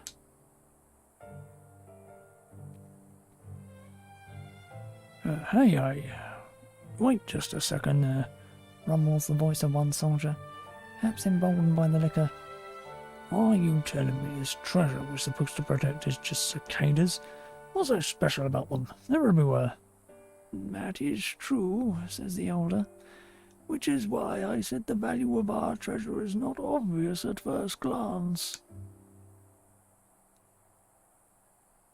They sound not just like any cicada. They sound just like any cicadas I've ever heard. Another of the mercenaries says with a look of amusement, Yeah, how is this chorus of cicadas different from any other? They sound just like the ones in my hometown. The other soldiers laugh in agreement. Absolutely, says one. No difference, says another. The elder and the villagers, however, are not amused. They turn to Kime as the elder asks, Will you help us to protect our treasure? That is what I'm here to do, he replies. Tell me again, Kime, do you really know the meaning of the treasure of this forest? I do. Then let me ask you this. Do you know when this summer's battle will bear fruit? Kime takes a sip of his liquor, releases a long, slow breath and says, In 75 years. We're fighting for the summer 75 years from now. Is that what you meant? Mean? Yeah. Another stare goes through the group of villagers. The elder, with a great look of satisfaction, nods deeply and refills Kime's cup. To the stunned mercenaries, the elder says, We have protected our cicada chorus generation after generation. The ones who made it possible for us to hear this summer's chorus. Listen, it sounds like pouring rain. Are the villagers who were grown-up men 75 years ago, when I was just a boy. The chorus that shook the forest last summer was protected 76 years ago. And the next summer the cicadas protected 74 years ago. We'll start singing together. This is how we are protected. Yeah. The chorus that shook the forest last summer was protected 76 years ago. And the next summer the cicadas protected 74 years ago will start singing together. This is how we have protected the forest cicadas over the years. Do you gentlemen now see how much it means to us? It is a matter of simple arithmetic. After the eggs are buried in the ground, the cicadas that live in the forest spend 75 long years in the larval stage. At last, in the summer of their 75th year, they become mature insects, come out of the ground, and sing like mad in the treetops for the short week or two they remain alive. Just before they die, they come down from the trees, mate, and bury their eggs in the ground. The new crop of eggs then spend another 75 long years in the earth.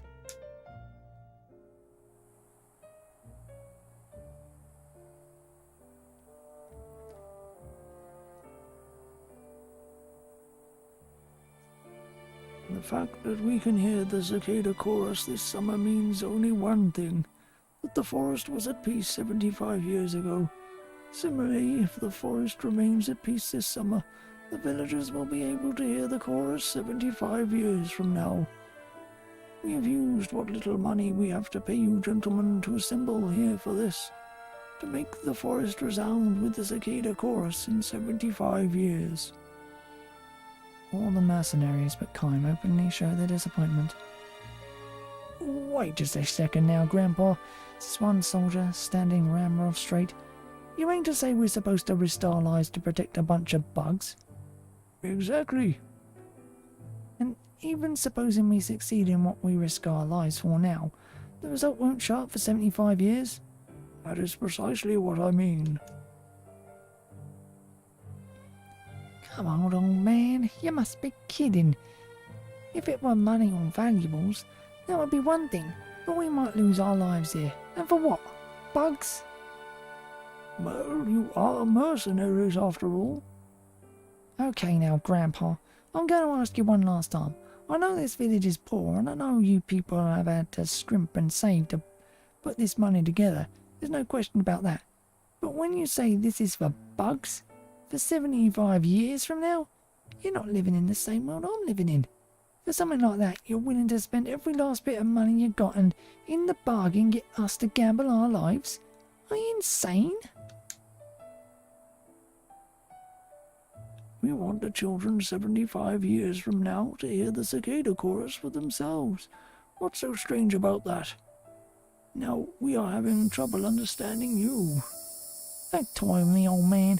I can't take a job like that. The man shouts and storms out of the fort. Some of the mercenaries call out to him. Hey, wait for me. I'm coming with you.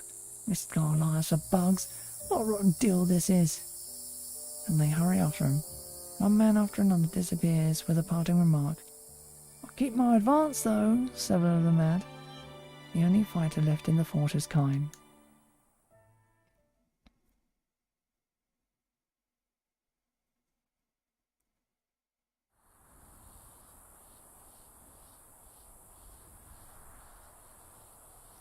Downpour of cicada cries continues unabated. The whole forest sounds like one gigantic creature. One young man is working the lookout post at the fort in place of the departed mercenaries. He asks Kime, "Are you all right with this?" "I'm fine. I knew what I was getting myself into." "I heard after they left. Those men are a bad bunch." "It's true. They're really in it for what they can get after the job is done." "They're fine until they finish protecting the village from the enemy. Then they start asking for bonuses. They grab valuables and harass villagers." "We said we'd save the village for you, right? It wouldn't hurt for you to give us a little extra," they say. The reason this year's mercenaries quit is because they realized there was no hope of any bonus out of this village. "Why did you stay, Kime?" The young man asks him. "There must have been a lot of jobs that would have paid you more." "I just thought it wouldn't be a bad idea to risk my life for something 75 years in the future for a change. That's all." The young man nods his head thoughtfully. Then he tells Kime one of the old stories of the village. Long ago, way before I was born, when the elder was still a boy, there was a summer when the cicadas didn't sing at all. Of course, that means that 75 years before that, there was a battle that ravaged the forest. The elder says that the summer forest without the cicada chorus was so sad and lonely, it was horrifying. It actually gave him the chills. The trees themselves were alive, but it felt as if the whole forest had died. Sitting alone in the silent forest, he felt so lonely he wanted to cry. And worse, he felt intense anger towards our ancestors for not having protected the forest 75 years earlier. The elder tells the story whenever he had little too much to drink." Kime nods in silence. I know all about that, he almost lets himself say, but he swallows his words and smiles instead. The young man goes on. So, anyhow, when the elder was sitting and crying in the forest, he says, a traveller came along, a young man, big and strong, a man like you, Kime, and he said to the elder, don't ever forget how sad and lonely you are today. When you grow up, make sure you never let the children who come 75 years after you feel this way. The elder says he doesn't remember the man's face, but he will never forget his words. He tells this story to the young people of the village over and over. Kime nods again, saying nothing, but the skin of his back seems to creep beneath his shirt. All these years the elder has kept the promise he made to the traveller. No matter how much the merchants might have pressed him, he has never let them do anything that will ruin the forest.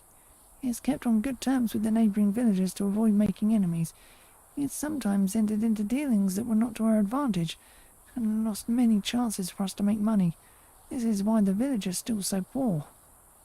The young man gives a self-deprecating chuckle. Still, not one person in the village resents the elder for what he has done. The village kids have always gone into the forest to bathe themselves in the shower of the cicada chorus. That's just how we grew up. We took it for granted. We all feel nothing but gratitude towards the elder, and all for the ancestors who came before him, who have enabled us to hear the cicada chorus every year. Kime says nothing in reply, but he begins to savour the creeping feeling across his back. He brings to mind the face of the young boy he met so long ago, more than 80 years ago. Why aren't the cicadas singing? The boy sobbed. Why is there not even one cicada this year? Why did our ancestors burn down the forest back then? But he had a gleam in his eye, and that same gleam, hidden by wrinkles, still resided in the eyes of the elder, passed down from one generation to the next. It is there in the eyes of the young man guarding the fort with Kime. This is the very reason that Kime is here. Now the village, which has kept the peace for so many years, is about to be attacked. The neighbouring country is expanding its power. Its army has violated the border and is heading this way. The prospect for victory are slim. The elder says, If you can get us through the summer, that is all we need. All we ask is that you help us prevent them from devastating the forest until the cicadas have planted their eggs. The neighbouring country is not likely to show much interest in this poor village, which is merely a pathway for the army marching towards the city beyond the forest. The village can hold out until the end of summer and surrender. With the coming of fall, the enemy will probably charge straight through the forest and head for the city. The elder says, And when after a nice little visit they leave us, we'll have to offer them a parting gift. They can have this worn-out old head of mine. Laughing, he mimes cutting his own head off. The elder has transcended any unseemly attachment to the world. He has lived a full life. Now all he wants to do with his remaining time is to give the children 75 years in the future the chance to hear the cicadas.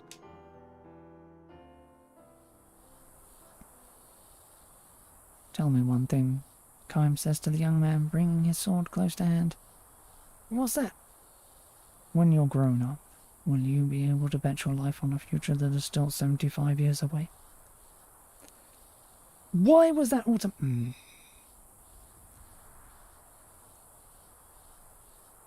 I will, he said. The elder has raised some damn good young people, I see. What's that? Did you say something? No, nothing at all. Kime holds himself in readiness, staring straight ahead. Dust clouds well up on the horizon. An enemy unit seems to be approaching. The cicadas cry without ceasing. The enemy is coming. Alright, it's time. Kime heads out to battle. The cicada chorus reverberates endlessly, as if playing the song of life. The end.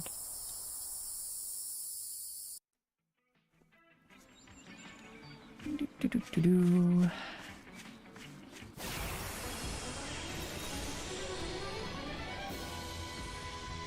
Right. Grand Staff Construction Base next. No, look out!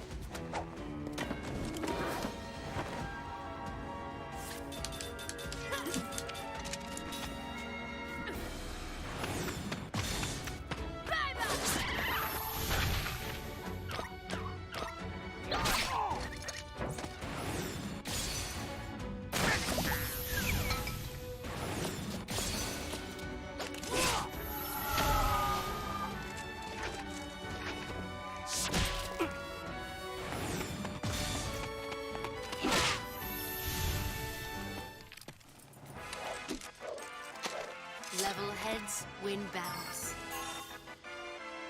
Oh dear God. Kev, Seth, Ning, Sarah. Time. Kev. What else? What am I saying?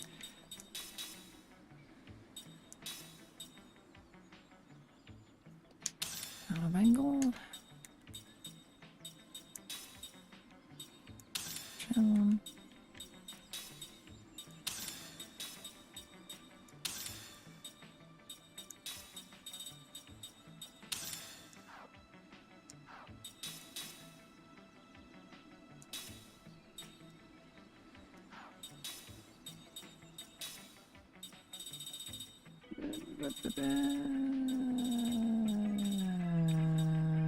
Double loot.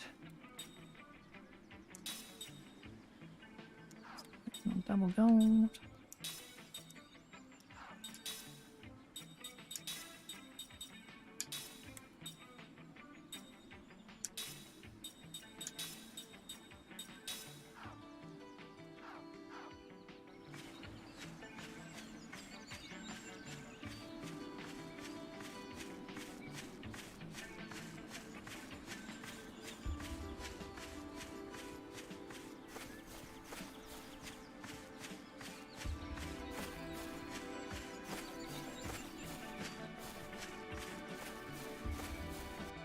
Right.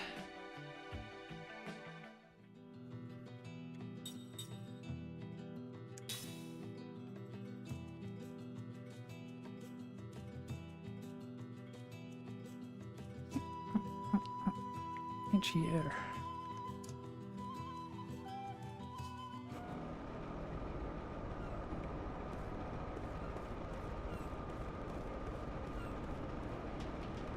Right, who am I looking for? Breath?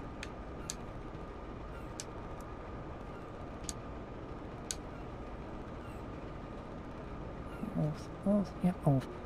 Oh, look at that dynamo. Magic engine's pendulum has stopped, so the limiter isn't working anymore. That was a custom-built engine, so we can't repair it ourselves. What's worse, all of our trained technicians have pulled out of the base. Something isn't done soon. Not only will the dynamo be destroyed, but the magic energy in the area could catalyze into a runaway reaction.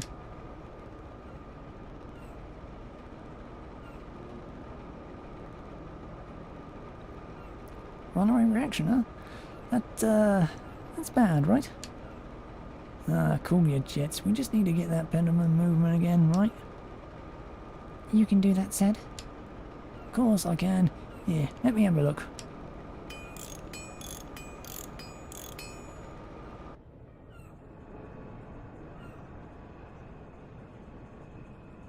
You did it! Power's back online, so the limiter's working again. Oh, thank you so much for helping us. I don't know if this will make up for it, but please take this.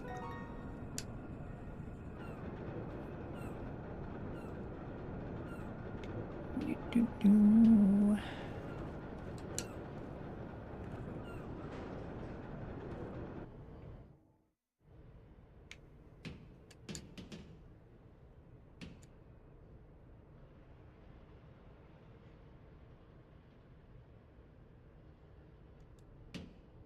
Venom. You venom?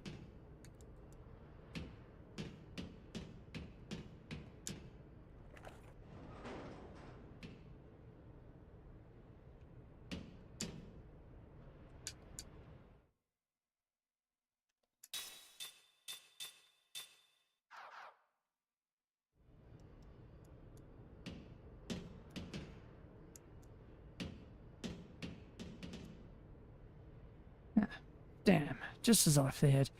There just aren't enough raw materials. Not even the black market can get me what I need. Why am I using this pathetic little magic capsule? It's simply too weak. I need at least 30 times more output for my equipment to work. For that, I asked them for 30 magic capsules, and now they want to cancel my project. Fools. Those idiots haven't the slightest idea of how magic research works. It's just a rumour, but I've been told that King Gongora has developed a special kind of magic capsule that's more than 10 times the output of a normal capsule. If I can get my hands on just 3 of those things, I could continue my research. Those capsules have got to be in Gongora's old mansion, How about it? Would you like to contribute to this important project of mine?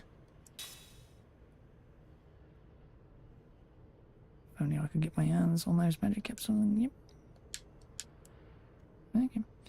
Well, said yes, so...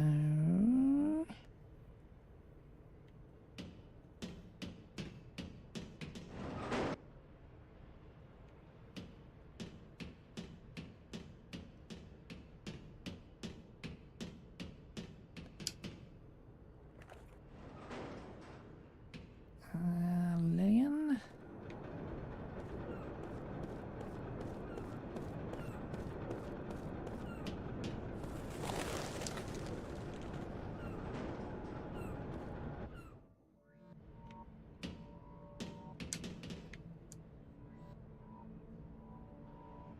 I knew we were measuring too far. I knew we were measuring from too far away. We've got to get a gauge closer to the magic locations. Oh, you've come at a good time. Could you help us with our magic research? It won't be anything too difficult. Essentially, we need to take the magic gauge here and set it up near the magic locations of the world.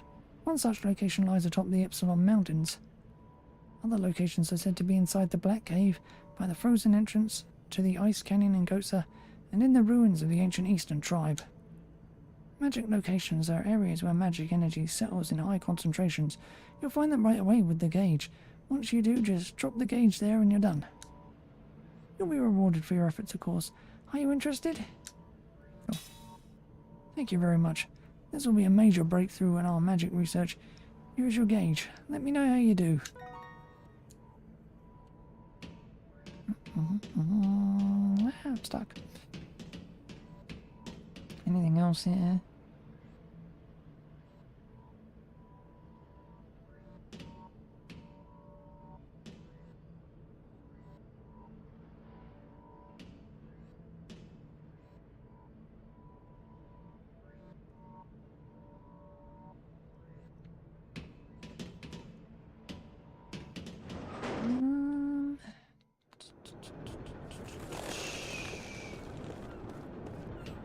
Just say to do it now, so I'll assume it'll come up later.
I don't think there was some kind of pipit trading quest that I have not been doing.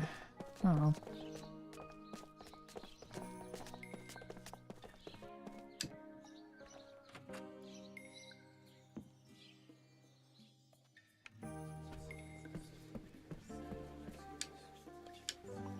Broken. So wanted to hear some music though. Oh well. It's broken. So wanted to hear some music though. Oh well. Oh, let me have a look. Well, this is quite a fine machine you got here. Just needs a little more care is all. Wow. It's as good as new again. Now I can listen to my music whenever I want. Thanks.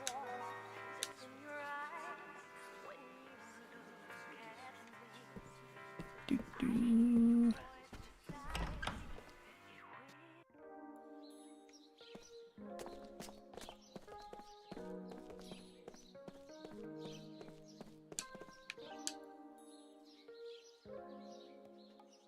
They say this thing's broken. Dad said it'll start working again if I kick it, but I don't want to break it any more than it already is. Don't touch it, okay? Nah, it's not broken. Here, let me have a look. There you go. Wow, that's amazing. It's fixed. Thanks a lot, sir. Here, take this.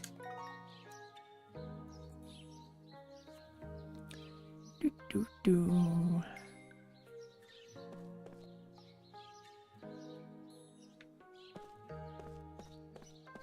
Alright. That's that place done. Get back to the main story eventually. Why am I going this way?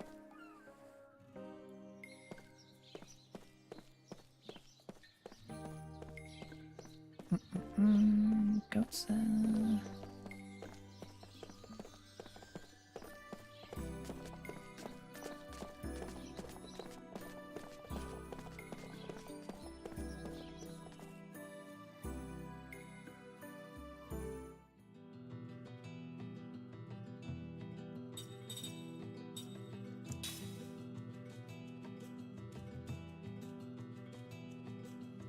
Oh.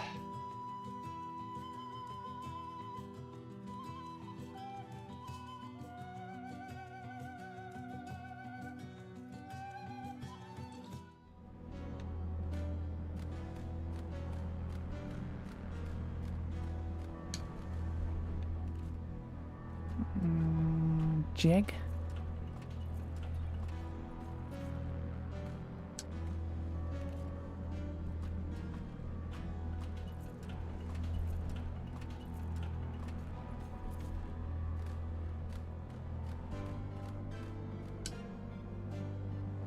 James.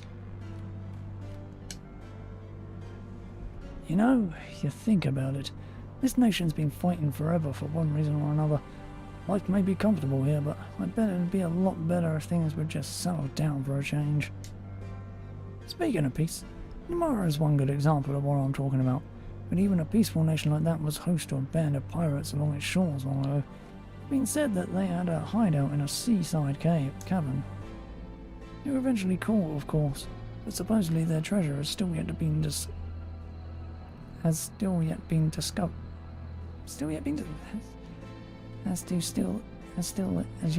been undiscovered. Sentence structure, please. But supposedly their treasure is still to be discovered. Ah, my God.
This is going to be a thing.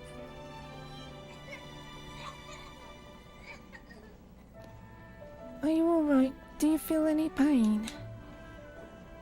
I'm fine. It's just a cold. I'll be okay with some rest. Stop worrying about me.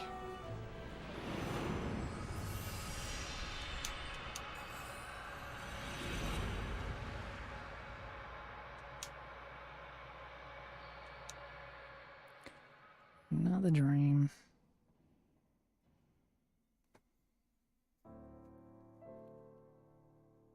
The ranking of lives.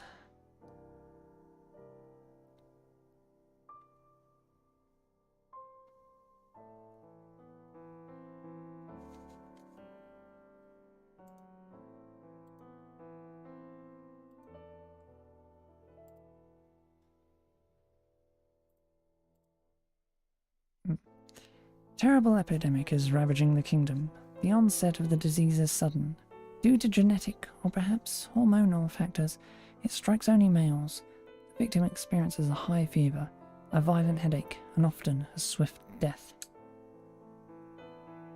The disease does have two hopeful aspects. First of all, once an individual survives it, he need not fear catching it again. From then on, he has immunity.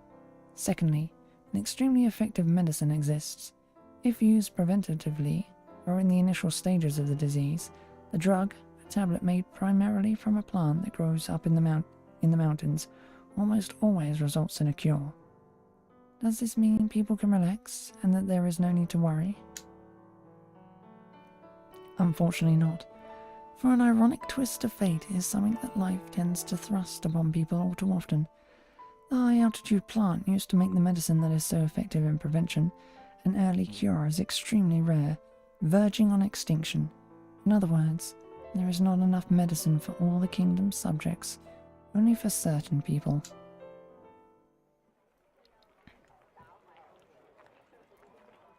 Do you see what I mean? Asked Doc, a quiet man on patrol in the capital's marketplace with his fellow military policeman Kime.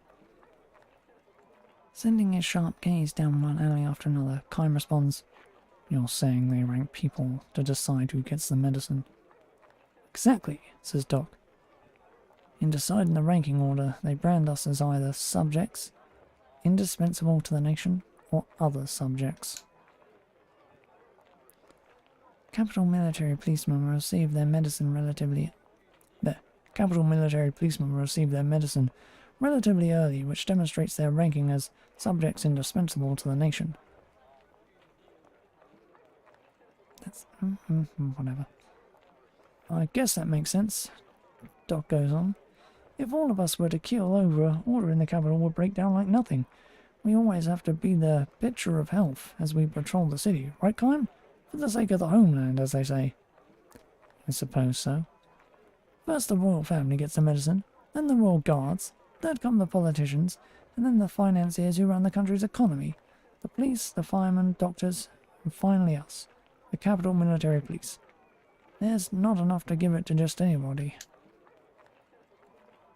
Doc Orbit spits out those final words and he asks, "What do you think, Kime? Ordinary subjects are people too. Is it okay to rank them like that?"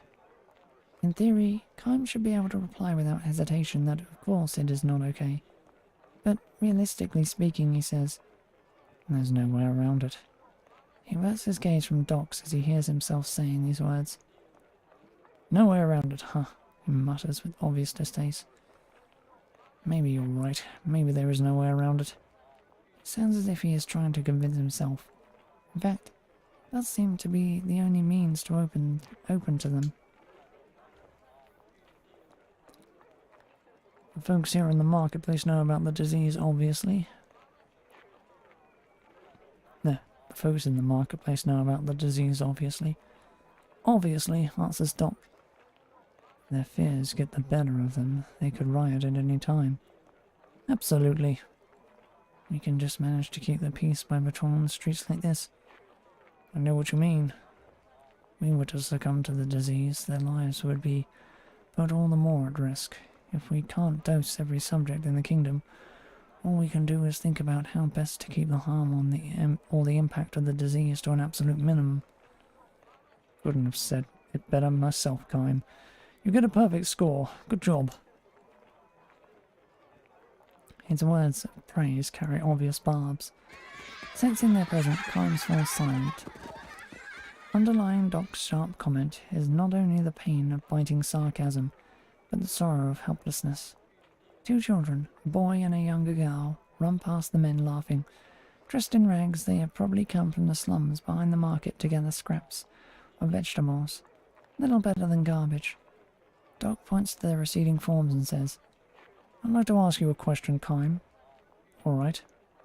Are those kids subjects indispensable to the nation?"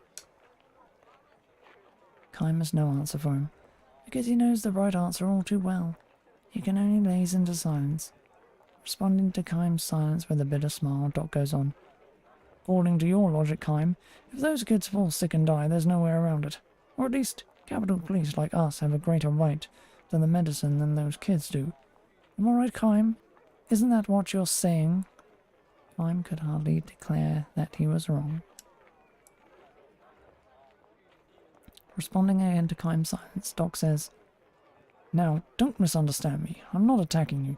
It's just that everybody is indispensable to somebody, even those kids. They may be just a nuisance to the state, poor beggars, but to their parents, they are indispensable lives that must be protected at all costs. Am I wrong?" Kind-hearted fellow, Kime thinks. Maybe too kind to a degree that could prove fatal for a soldier. From the direction of the castle comes the sound of the great bell. An emergency assembly signal to the soldiers patrolling the streets. The medicine seems to have arrived for them. "Let's head back," Doc pipes up, apparently emerging from his gloom. "Let's be good boys and take the miraculous medicine that's going to save our lives and protect the kingdom." The sorrow-filled thorns sprouting from his words pierce Kime through the heart. It is the following day when Doc tells Kime of his plan to desert. "I'm only telling this to you, Kime," he says, when they are patrolling the marketplace again.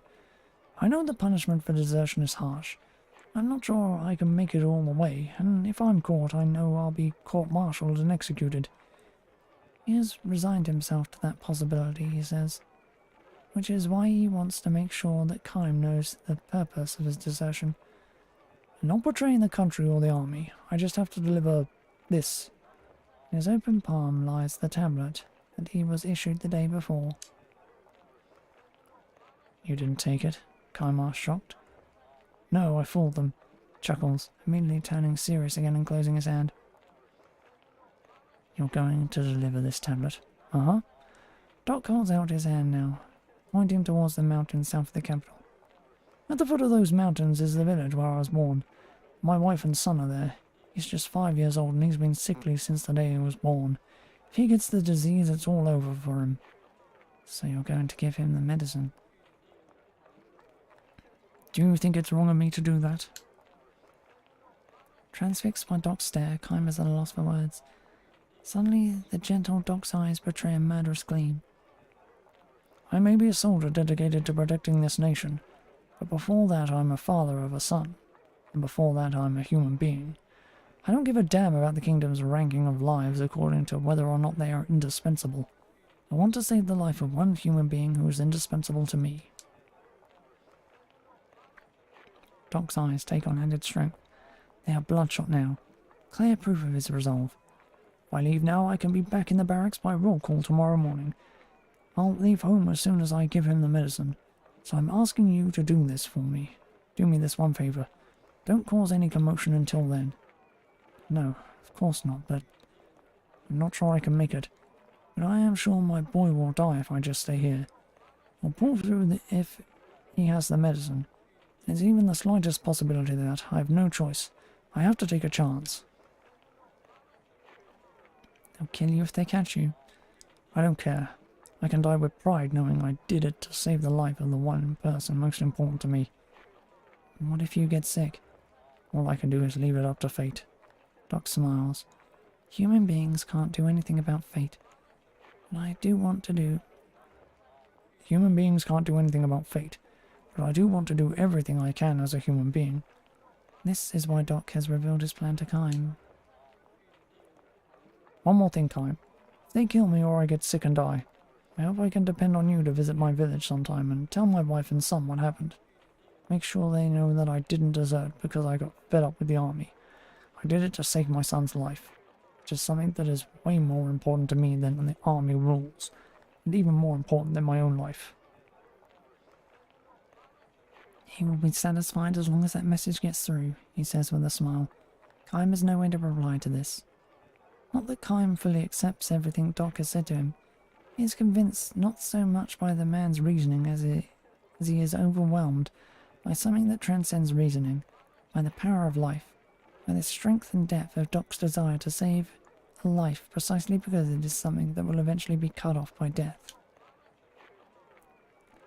"I'm going to make a run for it while we're patrolling the marketplace. I'm asking you to look the other way. Tell them I disappeared when you took your eyes off me for a split second." Kime can do nothing but accept Doc's plea in silence. He sees that deep in the heart of those who love finite life is a place that cannot be entered by those who have been burdened irrevocably with their life everlasting. The two men reach the far end of the marketplace. "All right then, sorry to put you through this," Doc says. He turns towards the exit and is about to plunge into the crowd when it happens. A child comes bounding out of the alleyway. It is the same shabbily dressed girl from the slums who ran past the men yesterday, laughing. Today she is alone and crying her head off. She looks around with wild eyes, and when she spots Kime and Doc in uniform, she comes running to them shouting, "Help! Help!" "What's the matter?" Doc asks. She shakes her hand and leads him into the alleyway as if to prevent the surrounding people from hearing what she is about to tell him. "It's my brother," she blurts out. "He's sick. He's got a high fever and he's shaking all over. We've got to do something or he's going to die." Kime and Doc look at each other. "How about your parents? Don't you have a father or mother to take care of him?" Kime asks. "What parents?" the girl retorts tearfully. "They both died a long time ago. There's just me and my big brother. So please help him, please." "But I was just..." Doc mutters, fidgeting, ready to run. He looks at Kime with bleeding eyes. Kime kneels down and looks the girl straight in the eyes. "When did the fever start?" he asks. "Just a few minutes ago," she says. "We were leaving to pick up vegetable scraps and fell down." Only a little time has passed since the disease struck. He could still be saved by the medicine, but of course there is no medicine for slum children. Judging from the girl's wasted frame, her brother must also be eating poorly. The disease would almost surely ravage his malnourished body and snatch his life in a matter of hours. The girl will not come down with the disease, of course, but even if it cannot attack her directly, once she has lost her only other member of her family and has no one to take care of her, the tiny thing is bound to trace the same fatal path as her parents and brother, sooner or later. "Please, help my brother, please." She clings to Kime and Doc, huge tears streaming down her cheeks. Kime gives her a slight nod. He raises slowly and reaches for a small leather pouch dangling from his sword hilt. Before he can lay a hold of it, he hears Doc saying to the little girl, "Don't worry." Doc is holding out his hand to her, smiling gently. In the palm of his hand is a tablet. "Give this to your brother," Doc says. "There's still time to save him." The girl gives him a puzzled look and hesitates until he urges her, "Hurry, do it now." She reaches for it uncertainly and takes it in her hand with great care. "Hurry home now," Doc says with a smile to her. The girl dashes off.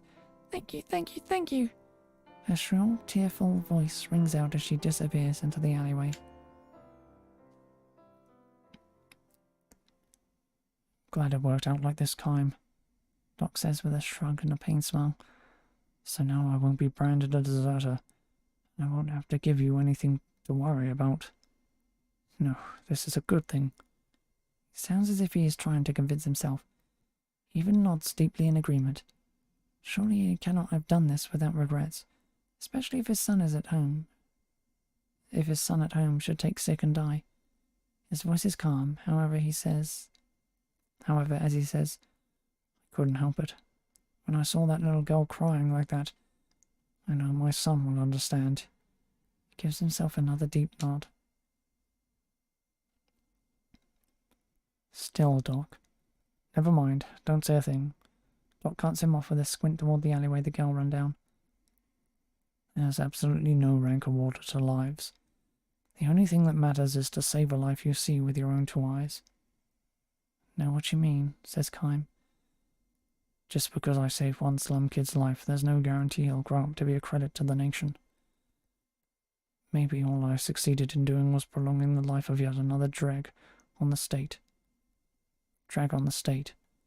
Maybe after I get back to the barracks, I'll start thinking of other people I should have saved instead of him."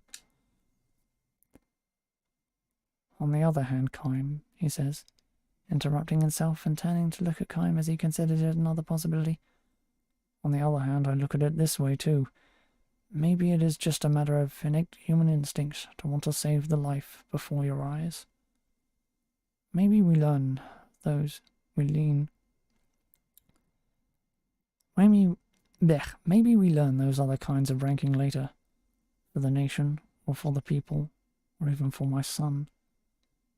I may have failed as a soldier or as a father. I think I did the right thing as a human being. Doc stops himself there and starts walking without waiting for Kime to reply. He might be trying to hide his embarrassment at his own tortured reasoning. Seeing this, Kime proceeds to laugh and calls out to Doc, as casually as if he were suggesting they go to the tavern for drinks. Hey, Doc. Uh-huh. You forgot this. Now Kime finishes what he interrupted before, reaching for the leather pouch tied to his sword hilt. From it, he takes a small pill. What? You mean I didn't take it? Incapable of losing his life to a disease, Kime had no use for the medicine to begin with. Of course, he has no intention of telling Doc about that. Even if he were to try telling him that he has lived 1,000 years, it is not likely that Doc would take him seriously. You have a family, Doc. Lives you'd give anything to protect. That is a great thing. Now Kime holds out a hand with a tablet in it the way Doc did earlier to the girl. I envy you, he says with a smile. Oh, wait, Kime, wait. I mean, you... I don't have a family, he says, increasing the depths of his smile. Responding to Kime's smile with its mixture of loneliness and warmth, Doc silently accepts the tablet. Well now, would you look at that beautiful blue sky, says Kime. I think I'll just stand here a while, looking up at it, not thinking about anything at all. This might be a good time for you to run home to your son. Kime does as he says, looking up at the sky. Before long he hears the sounds of footsteps running across the stone pavement. Make sure you come back alive, Doc, Kime mutters. Kime strolls along, looking up at the blue sky, until he disappears into the marketplace crowd. The end.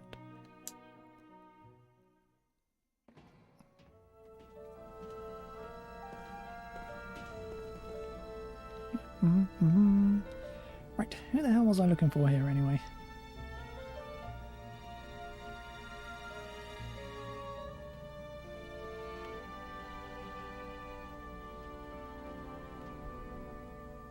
Guyball.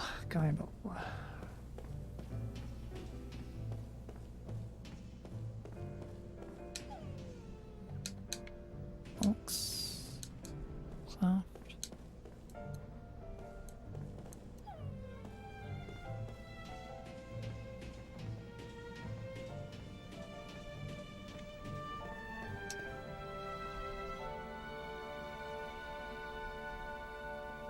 Wait a minute. Aren't you the immortal who... Ah, whatever. I don't care about anything anymore. All of my friends are gone.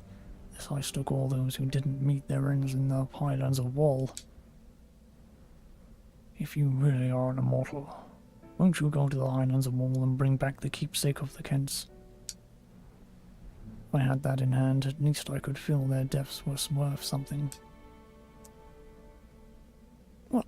You're actually gonna listen to this guy, aren't you? You aren't actually gonna listen to this guy, are you? You're gonna have to let it go, okay? There was a massive landslide in Wall. The battlefield was completely buried in mud. Maybe someone took whatever it is you're looking for during the battle. If that's the case, it'll be impossible to track it down. Besides, what happened was not your fault. Gongora's the one to blame for him and his unstable grand staff. You should stop thinking about it.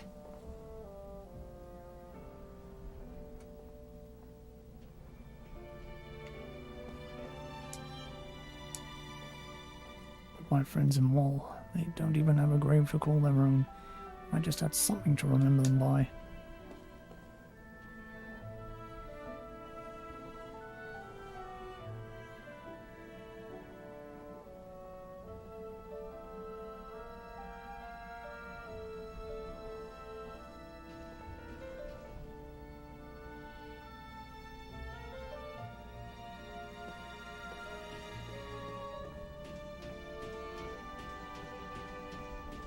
Okay.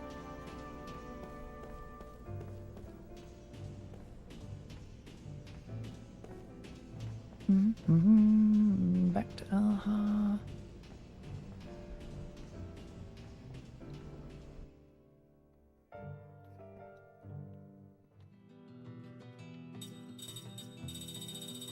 We could have completed the damn game by now.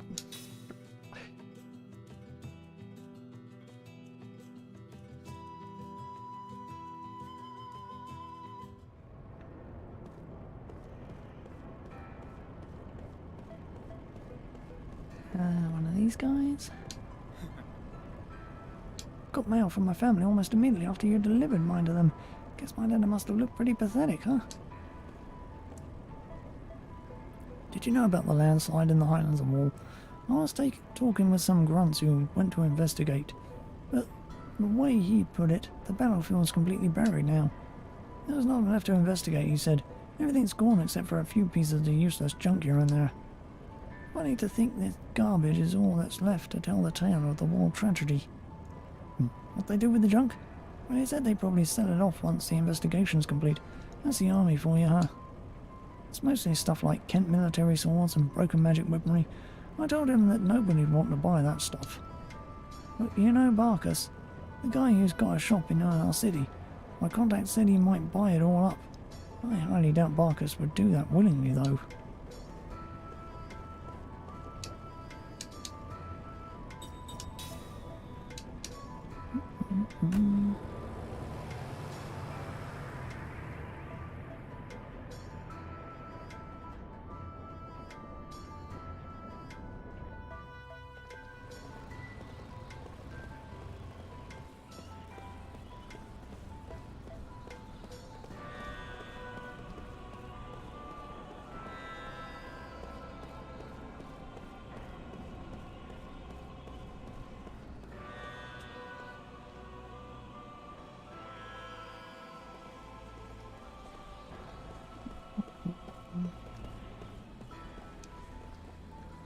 God, I barely fucking...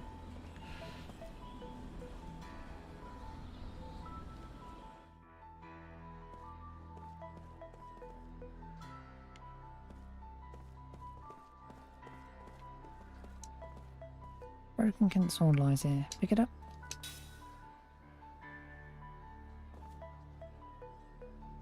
What are you looking at there? Busted sword, eh? Hey, Barkus, this thing for sale or what? Oh, someone brought that in from an expedition to the Highlands. It's a fancy piece of work, but it's useless now, of course. If it was her, I'd make half an effort to find its owner next to kin, or... Owner's next to kin, but with the Kents, well, you can take it if you like. I don't care.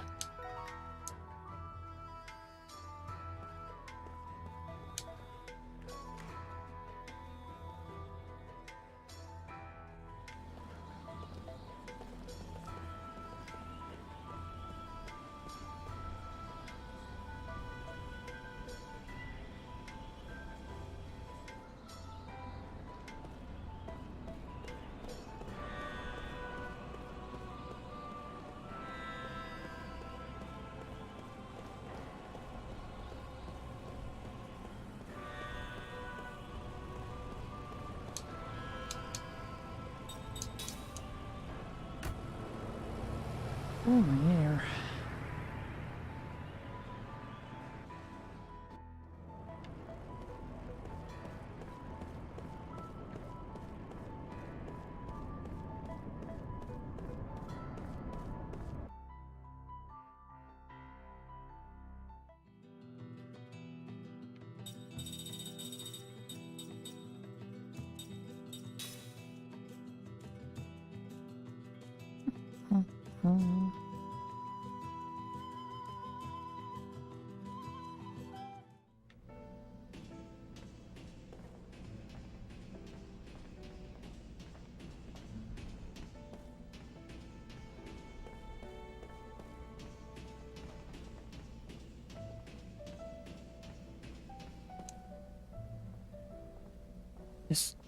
This is the sword my friend brought with him to Wall.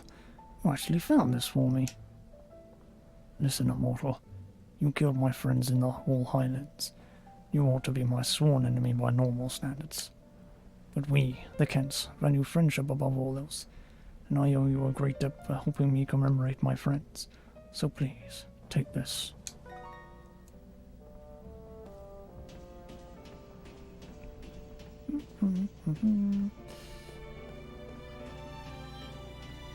That dream is being seen.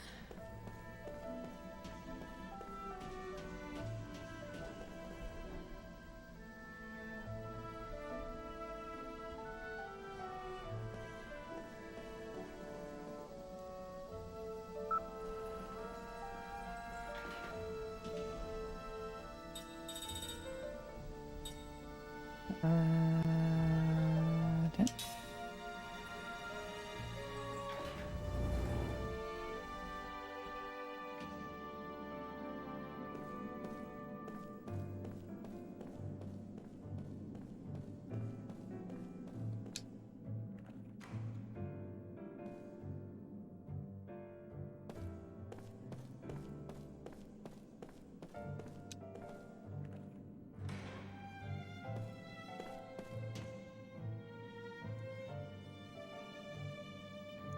Ah, finally.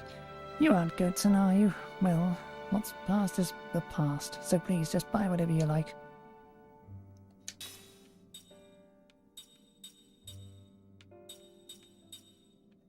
Oh, I had better everything. Yeah, here's everything's here. Anti-curse.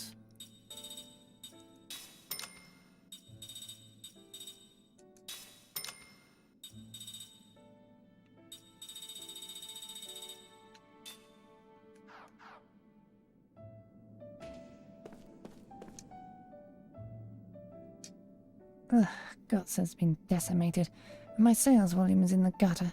I don't care if you aren't Guts, and please just buy something.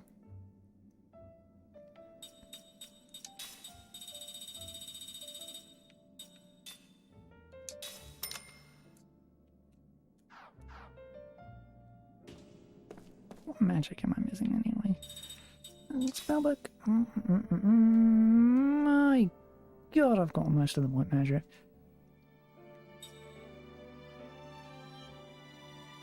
Still missing the level 7 stuff from black. And white.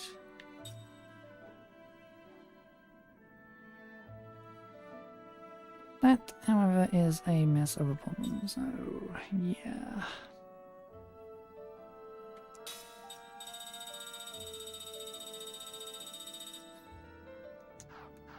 Well, that though. Can't use most of it, but got a lot of it.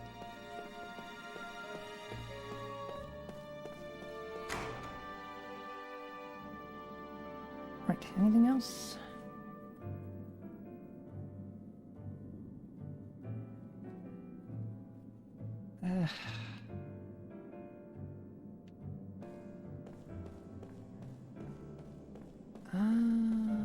It's backyard, wasn't it?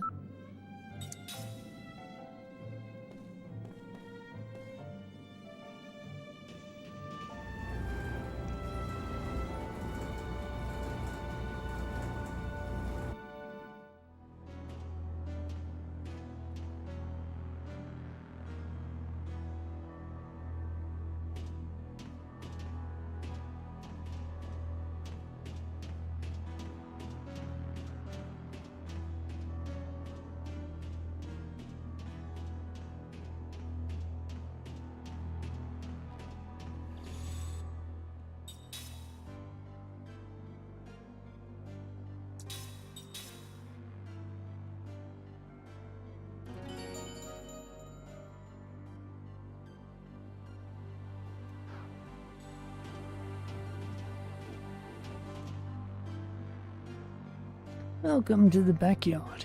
You want a little spice in your battles? This is the place for you. Sure. That's the spirit. Now then, choose who you'd like to battle.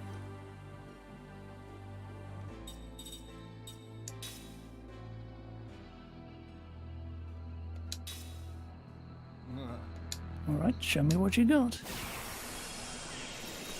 Yeah, I imagine I can win all of these.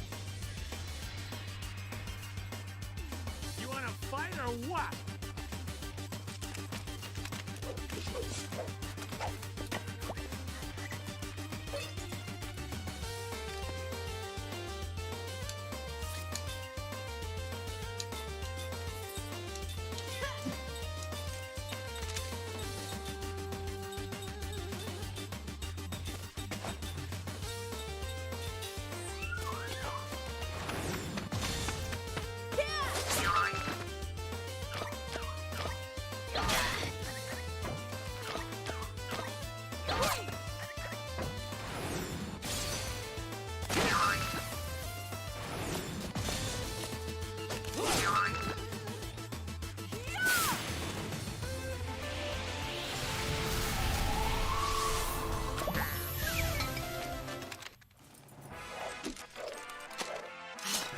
guess I've still got a lot to learn.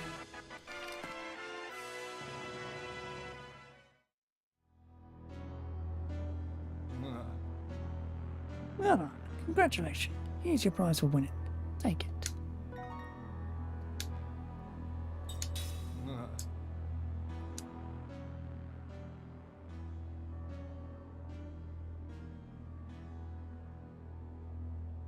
Those 2 stars. What? That?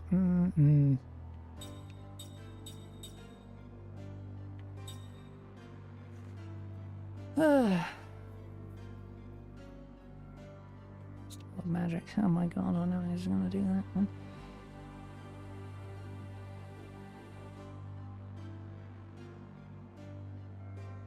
Right, so 3 stars is the max.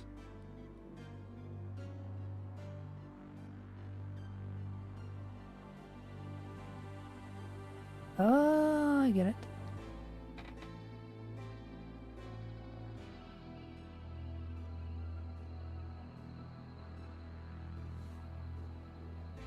Survive 4 combination. Yeah, let's do this again. Oh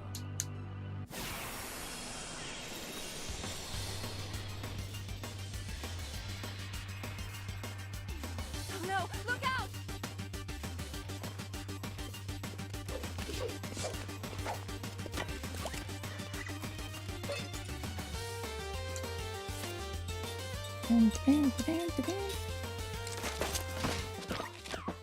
One.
Jesus Christ. Here.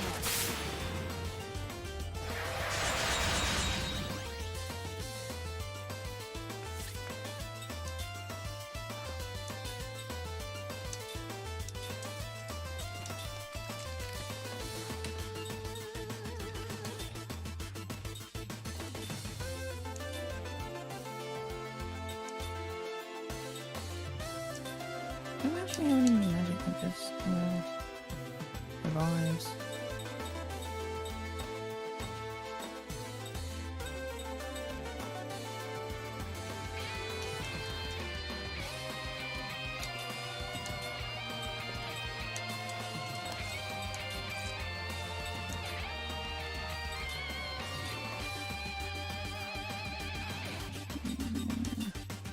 Yeah, probably better, wouldn't it?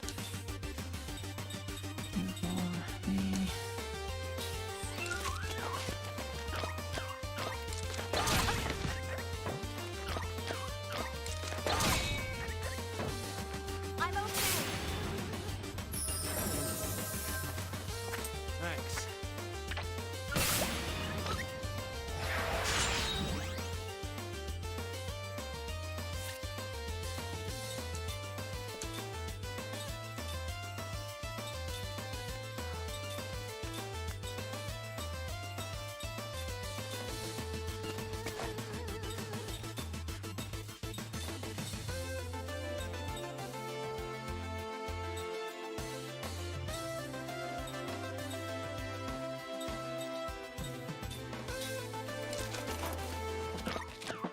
Hurry.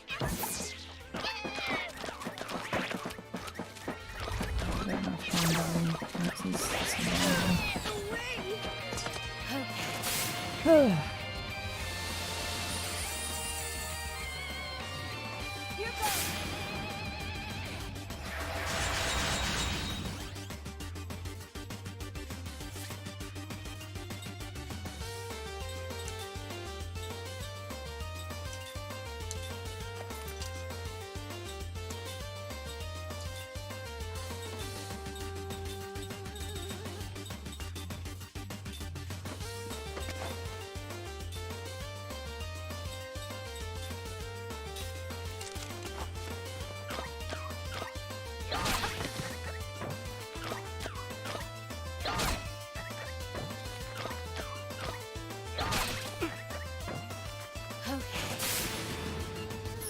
Sorry about that. I'm okay.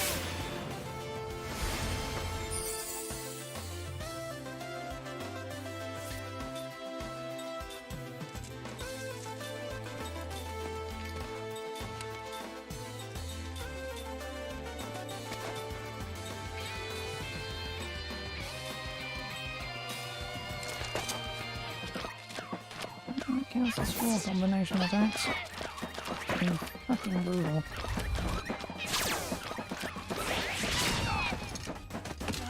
I'm okay.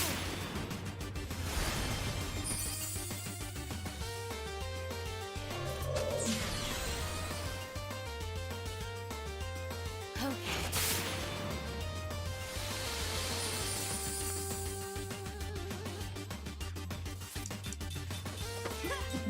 He needs to die quickly.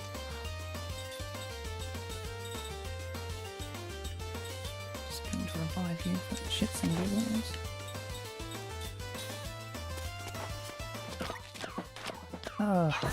That is annoying.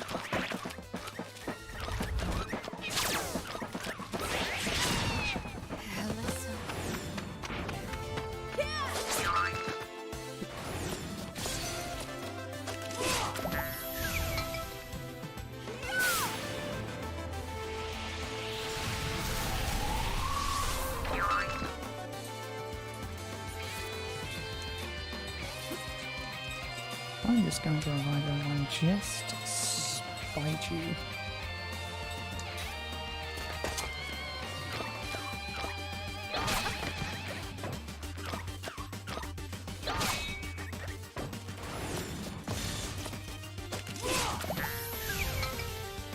I'm okay. I'm not done yet.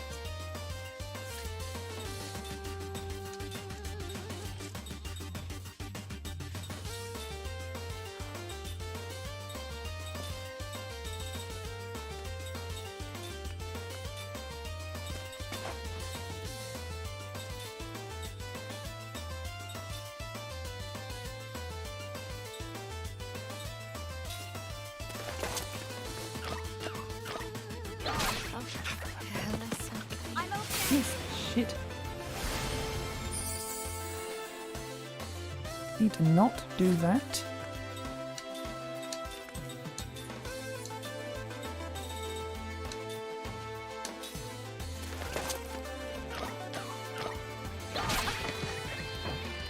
I'm okay.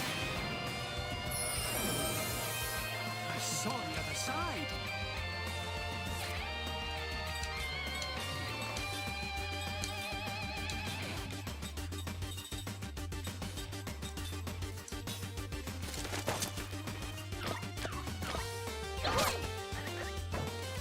I'm okay.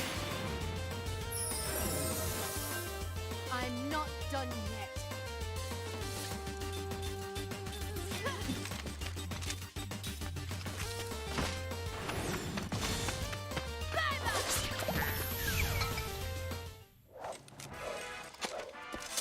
Ugh. Like taking candy from a baby.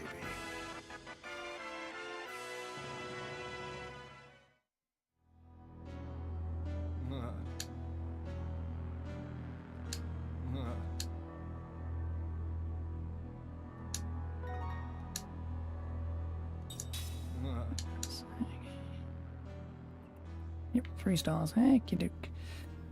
Festival of Magic. Let's see. TPCs, all enemies, attacks not allowed, skills not allowed, items not allowed.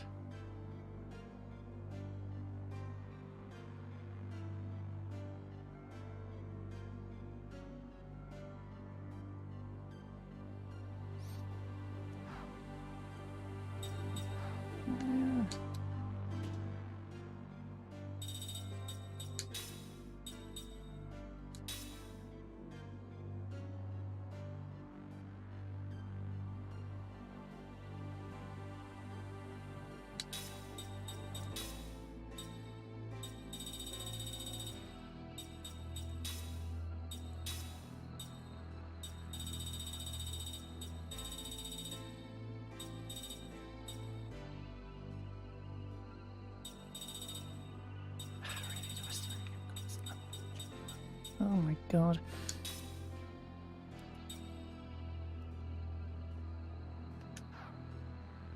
You need a slot seed.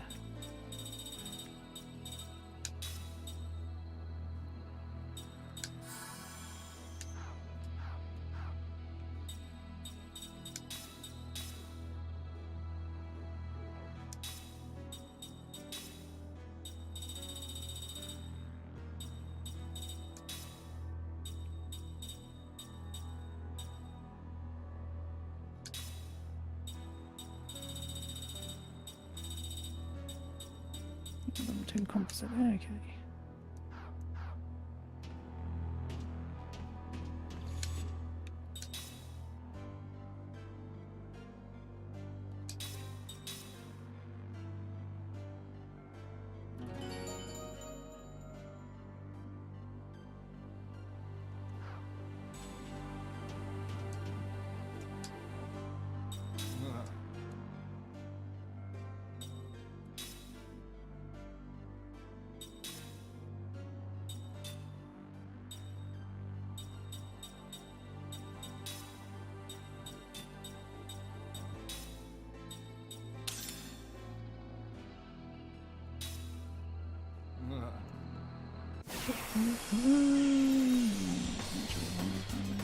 To survive. I'm always ready.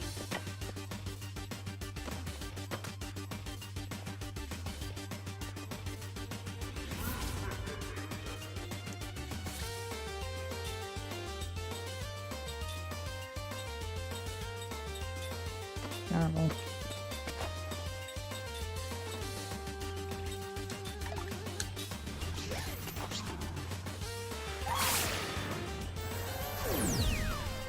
How am I faster than him? Ugh.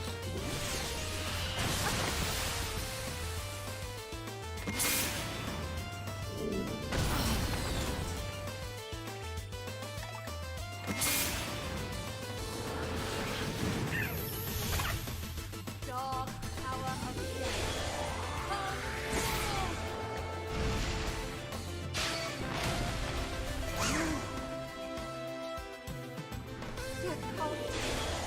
You must answer!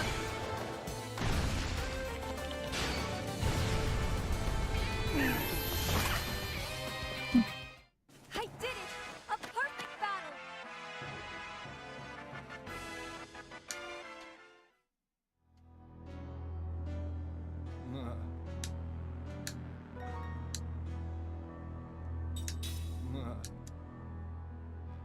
Really? Only...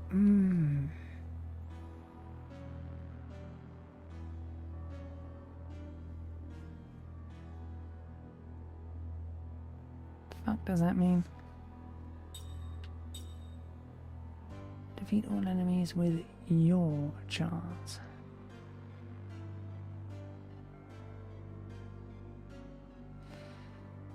I wish you'd just fucking say and not bloody be vague about it. Ugh.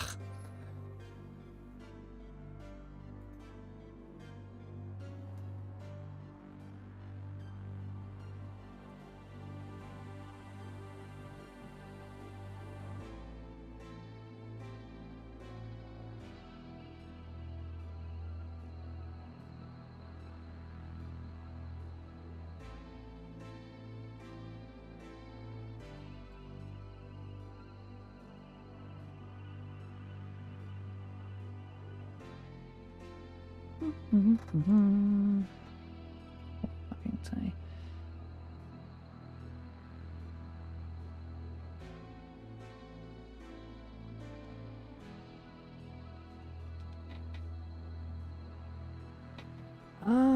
Defeat them all myself. Yes, that makes it slightly more difficult, doesn't it?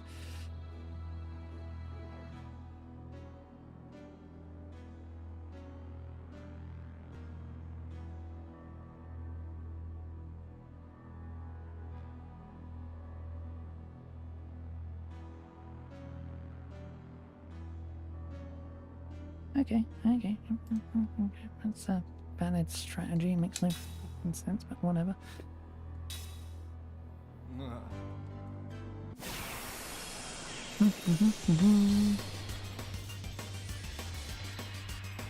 I'm always ready.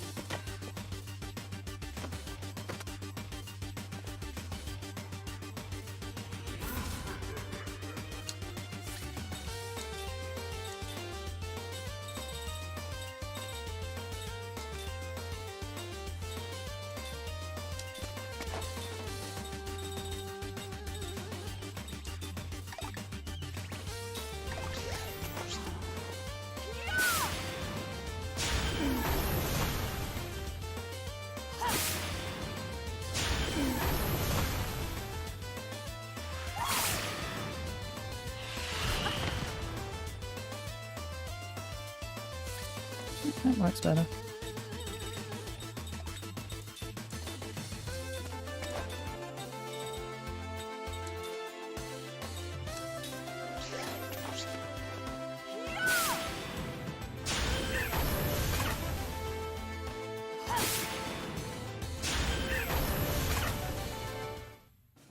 It appears I've still got a lot to learn.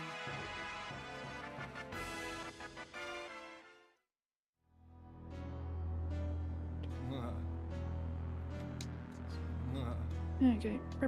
Non-stop seed. Right. Battery, pure gluttony. Defeat the explosive bug.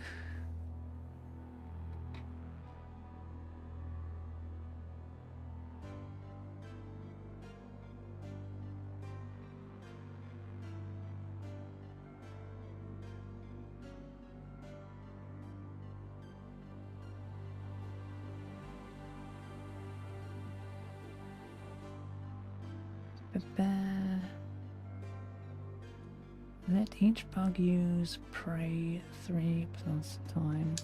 Okay.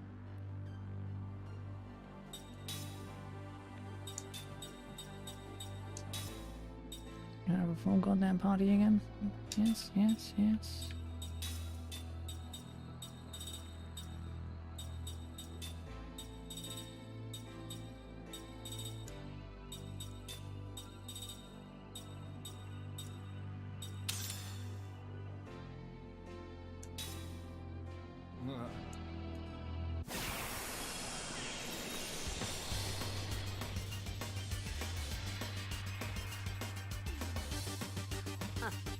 Let your guard down, eh?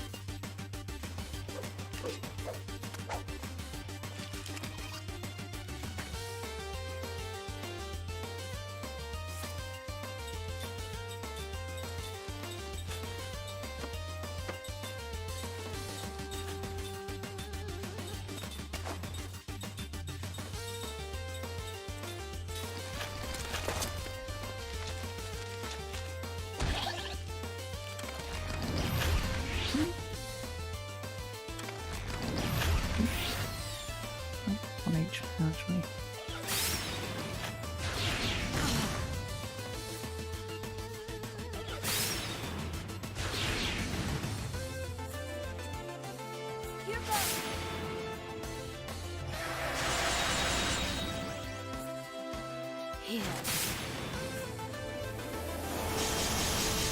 Since they're explosive bugs, this could bite me in the eyes.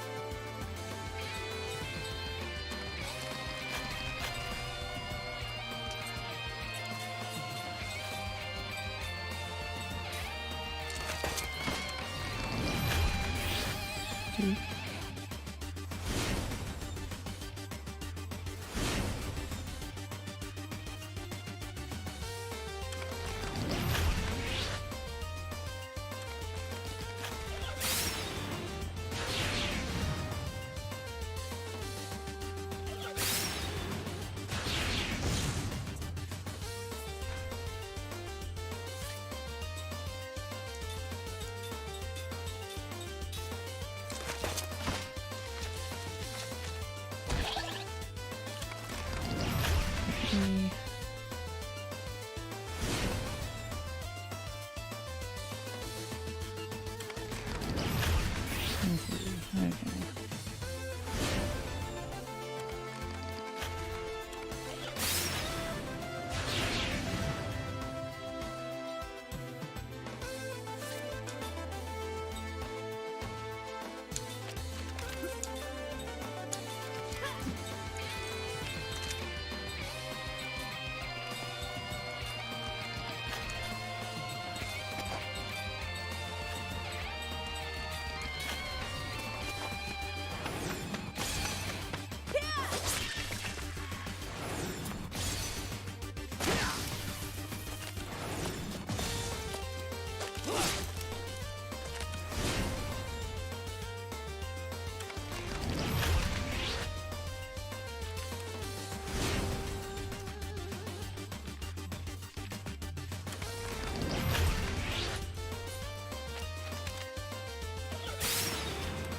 Wind, wind. It was wind.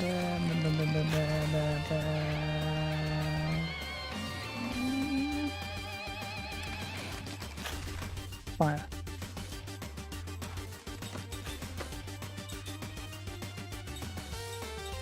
See, using fire on things like this seems kind of, oh well.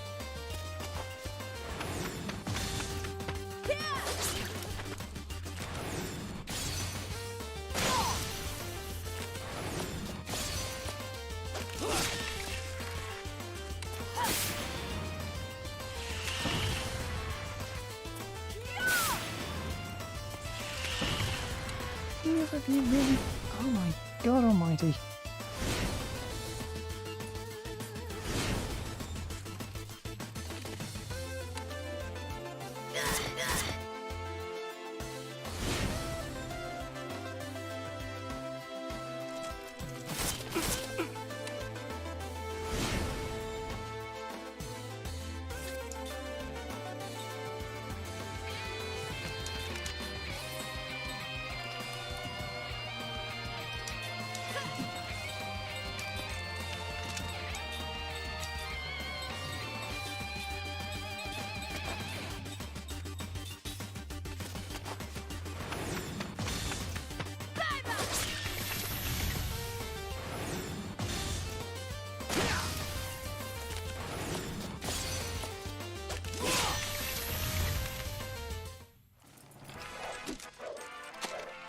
It appears I've still got a lot to learn.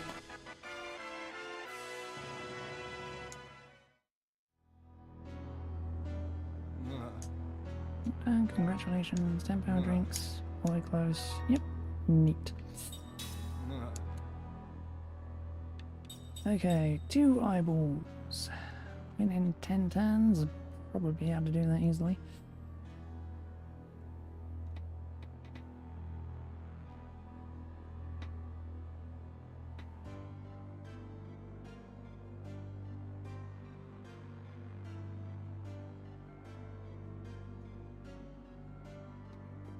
Kill 5 white dogs before killing the evil eye.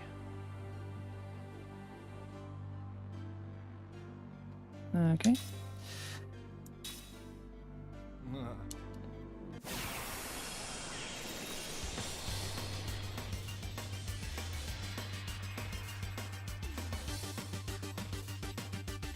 You want a piece of me?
I have a composite to endure.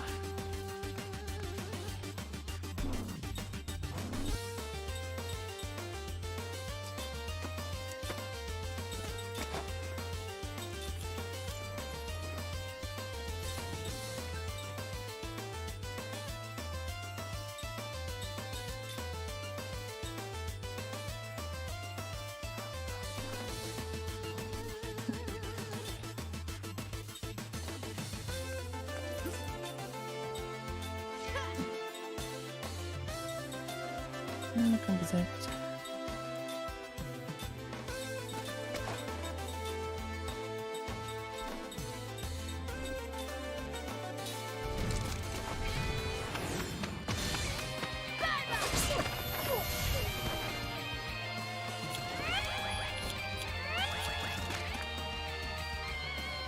Sacred power of heal us all.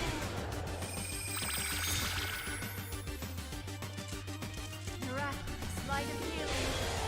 Work your wonders.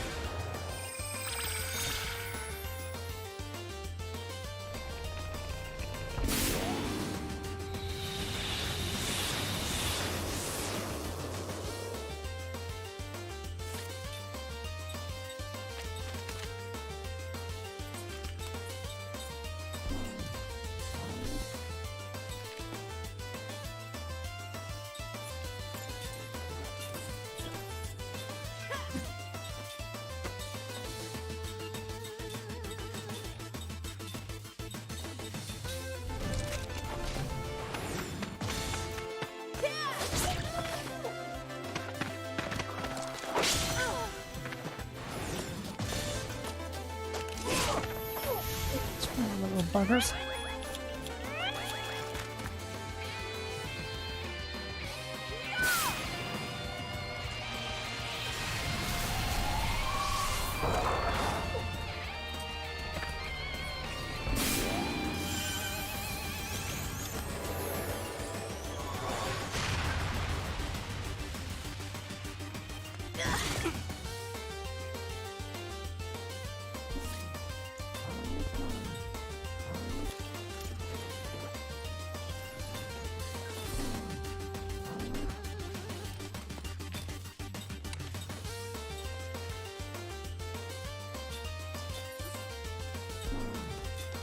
I'll make 5.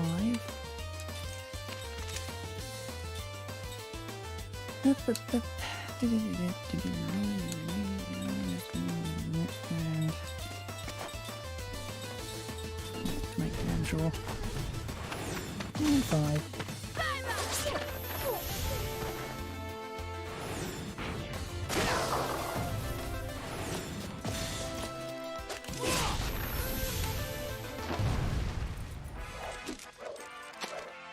It appears I've still got a lot to learn.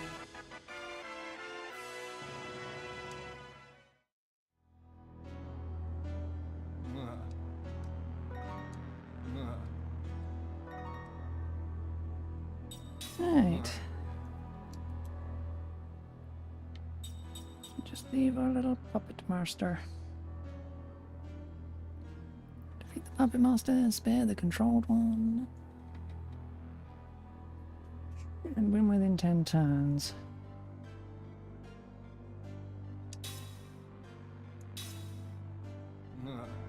Gamble against puppet masters.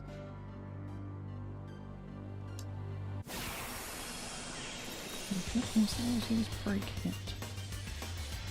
Don't think I have break hit. If it's a fight you want, you got it.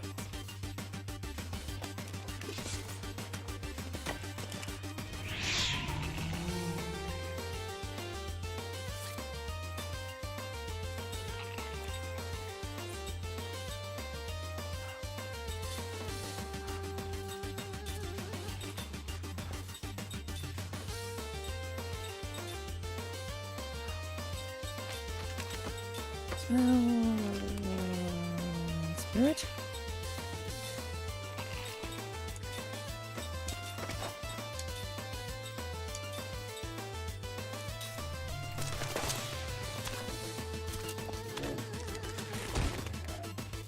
Also have to I actually put up with counterattacks, don't I? That could be...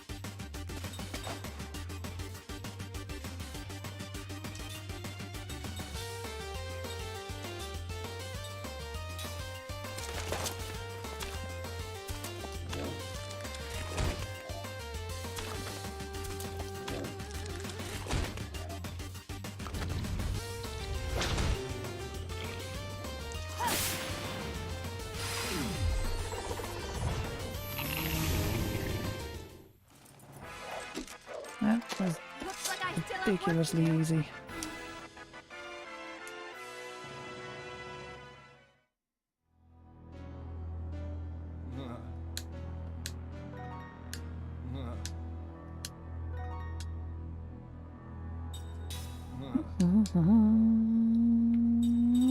About 15 stars. Thanks for everything. Come back soon.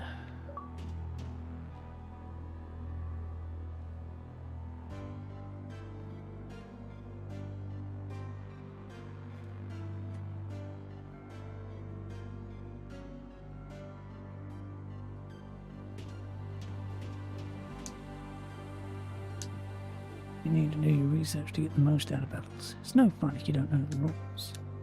Battles here work under a lot of diverse rule sets. And believe me, no one knows more about them than I do. Hey, isn't that the backyard for beginners? That's a collector's item. Fans are eager to get that sort of thing. I'll give you some inside info if you let me have a peek.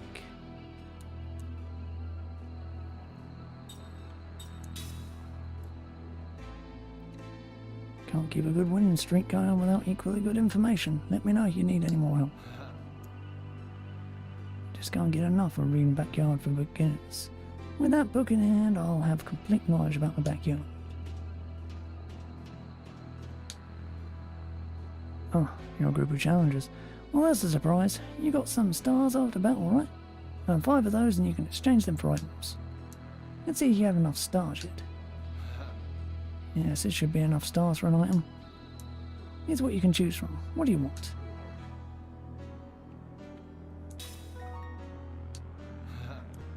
Right, there you go. Hope you like it. You can choose another item with the stars you have left, you know.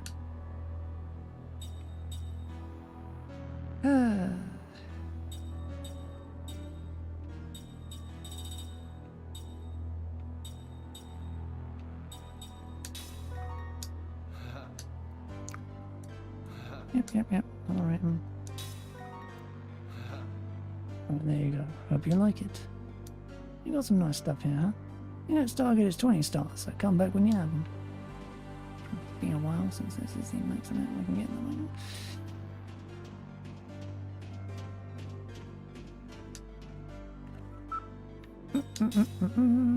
moment. Still, there's that done. Oh, hands are freezing fucking cold.